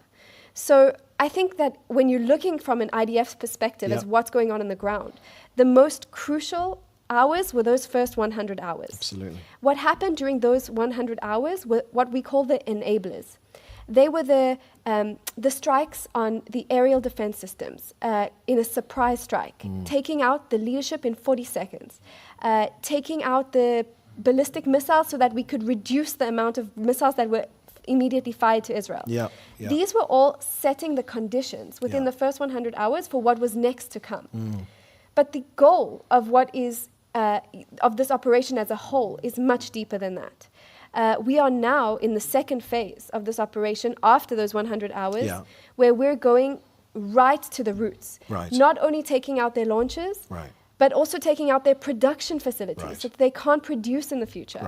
We're taking out nuclear sites, we're taking out satellite assets, research and development, so that it's not only, from a perspective of can we push off this threat for a few years, but for the long term. Can we completely disarm and take away their capability not only to produce ballistic missiles that threaten Israel, but ballistic missiles that threaten the Middle East. And we know that their production capabilities, they make weapons that get sent to Lebanon, that get sent to Gaza and Yemen. Absolutely. So that is all really part of our operation at the moment. And we're working very systematically. We have, thousands of targets.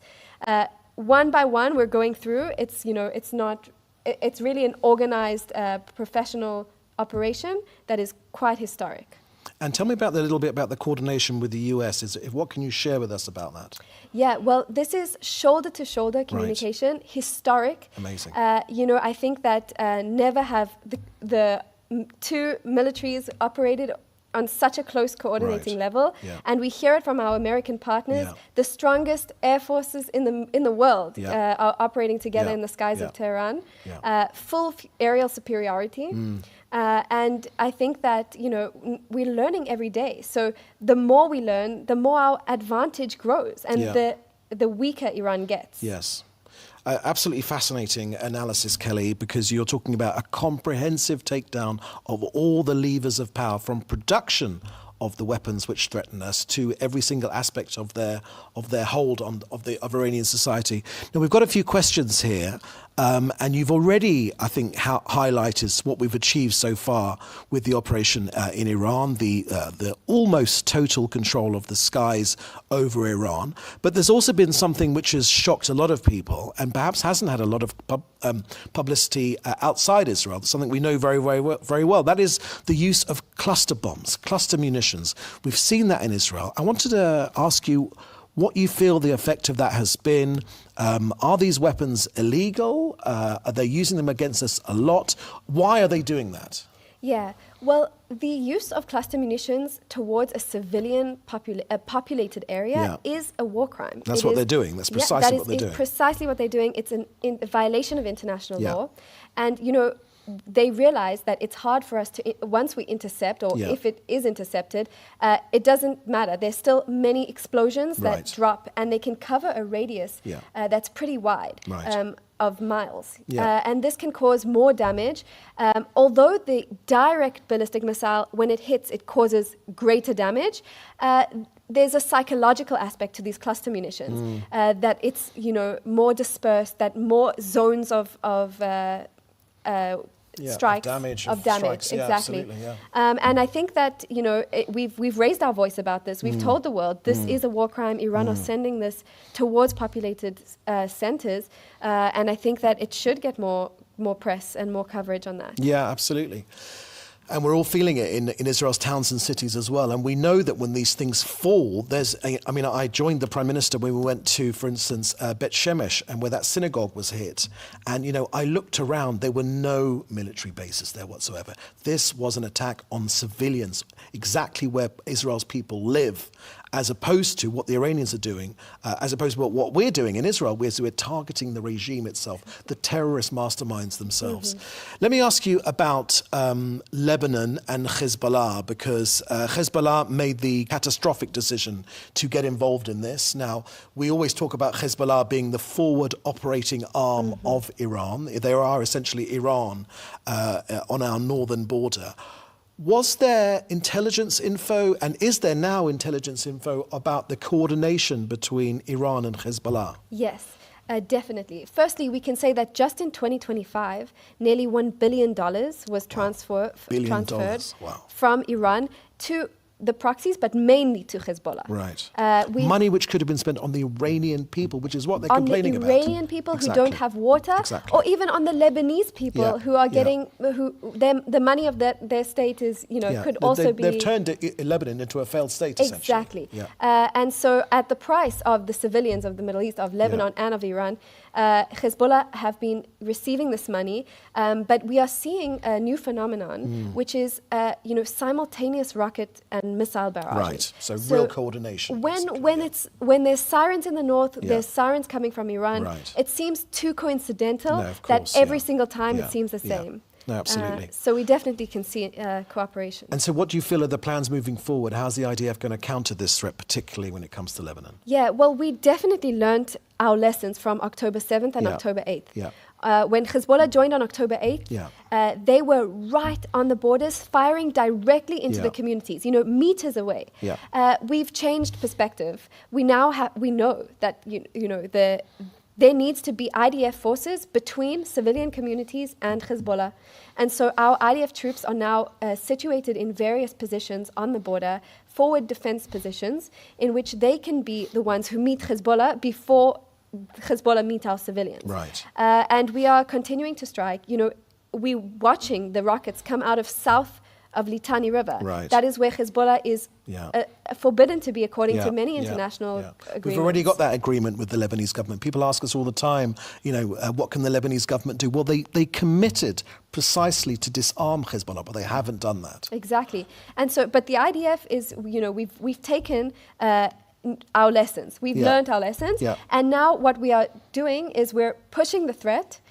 We are striking. We have a new defense policy overall. Right. I call it the 3P policy. Okay, go ahead. Preventative, preemptive, preemptive, and proactive. Proactive. Okay. We're not waiting anymore. Right. We can't watch them gain the capabilities. Yeah. We know they have the intentions. Yeah. That will never go away. Yeah. We have to ensure that we take them out as soon as they get their capabilities while we're watching them in order for it to not get Ghana on our borders until it's too late. Fascinating, Kelly. But I think what you're saying is that Israel, after October 7th, will not let a genocidal force sit on our border again. We simply won't. We've learnt our lesson, essentially. Exactly. Kelly, that's been absolutely fantastic. Thank you very much for that briefing. I think you've been spoilt today to get a full range of opinion from the Minister to Kelly in the IDF Spokesman's Unit, but also an expert on the region. So thank you, of course, to all of our speakers for their insightful briefing.